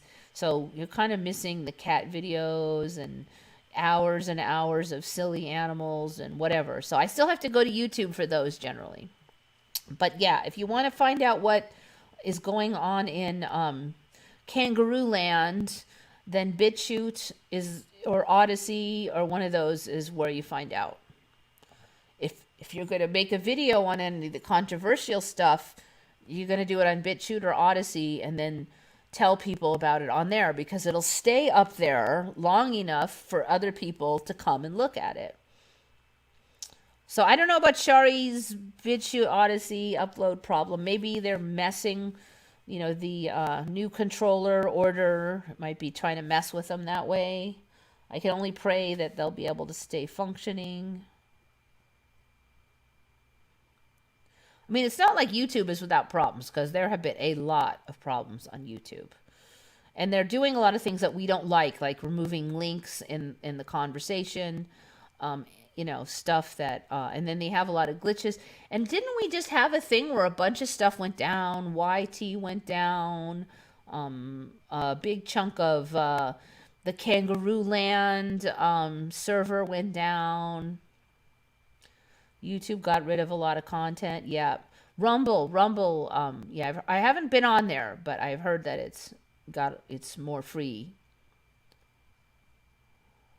YT replaced it with mainstream content. Yeah, I don't know if they got rid of it or it's just buried so far in the depths of the search engine that you can't find anything.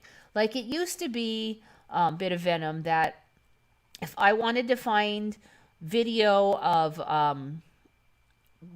bloopers that make the ISS space station video look fake. You know, like fake space is like one of the terms they use, or fake ISS or something. I used to be able to just type that into YouTube just a couple years ago, and I could find a whole bunch of video. But now it's just 5 pages of NASA, and you know, like you said, all mainstream. Now it could be that on a page 107 that stuff I want may be found, but it's a lot easier for me to just trot over to BitChute and type in fake space or ISS fake and find it, you know, quickly.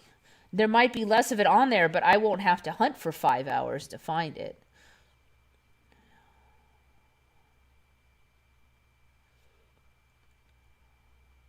Mayway is used instead of Facebook. It has no censorship.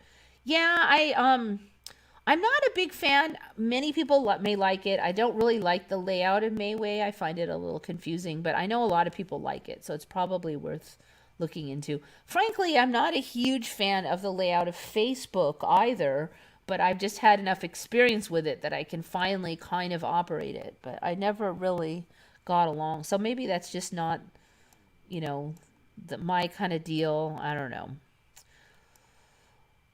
But yeah, I mean, that's what we got to do. If you're looking for cat videos, YouTube's fine. But if you want to know what's going on in Kangaroo Land, you probably need to go elsewhere.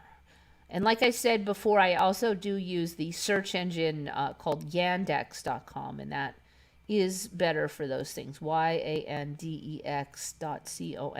It's Russian, but most of the results will be in English, so. Feel like it's rumbling right now. A mile from San Andreas. Oh yeah, that's another weird thing that suddenly showed up, is apparently there's an extinct volcano really near here now. And I know when I moved here, I went on these hikes with this geologist guy. He would organize public hikes to the surrounding areas, and he would talk on and on about geology and all kinds of interesting stuff. And he even brought a map. And he said, look, there's no major fault lines or any geological activity in Escondido or anywhere around. And one of the reasons he liked Escondido is because he felt there could never be a major earthquake here, like really underneath us. You know, it would have to be some distance off and wouldn't impact us heavily. But now that's changed. We have, it's not extinct. It's just been inactive a long time, and they don't 100% know it's extinct. But there's a freaking volcano and small caldera right near here. There never was any volcanoes around here. So that's a trip.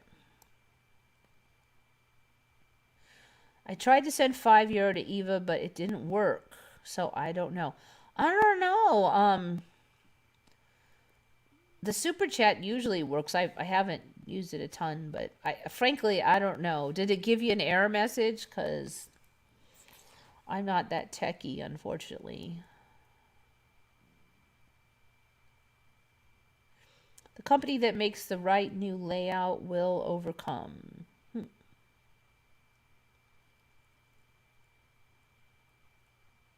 Layout is the key. The company that makes the right new layout, okay, will overcome. Got it.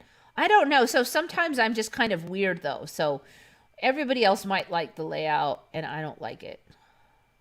I haven't heard a ton of people complaining about Facebook layout, so it might be just me.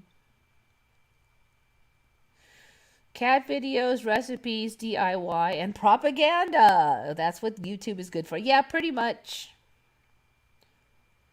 What about Amboy? I don't know what that is. Sorry. No idea.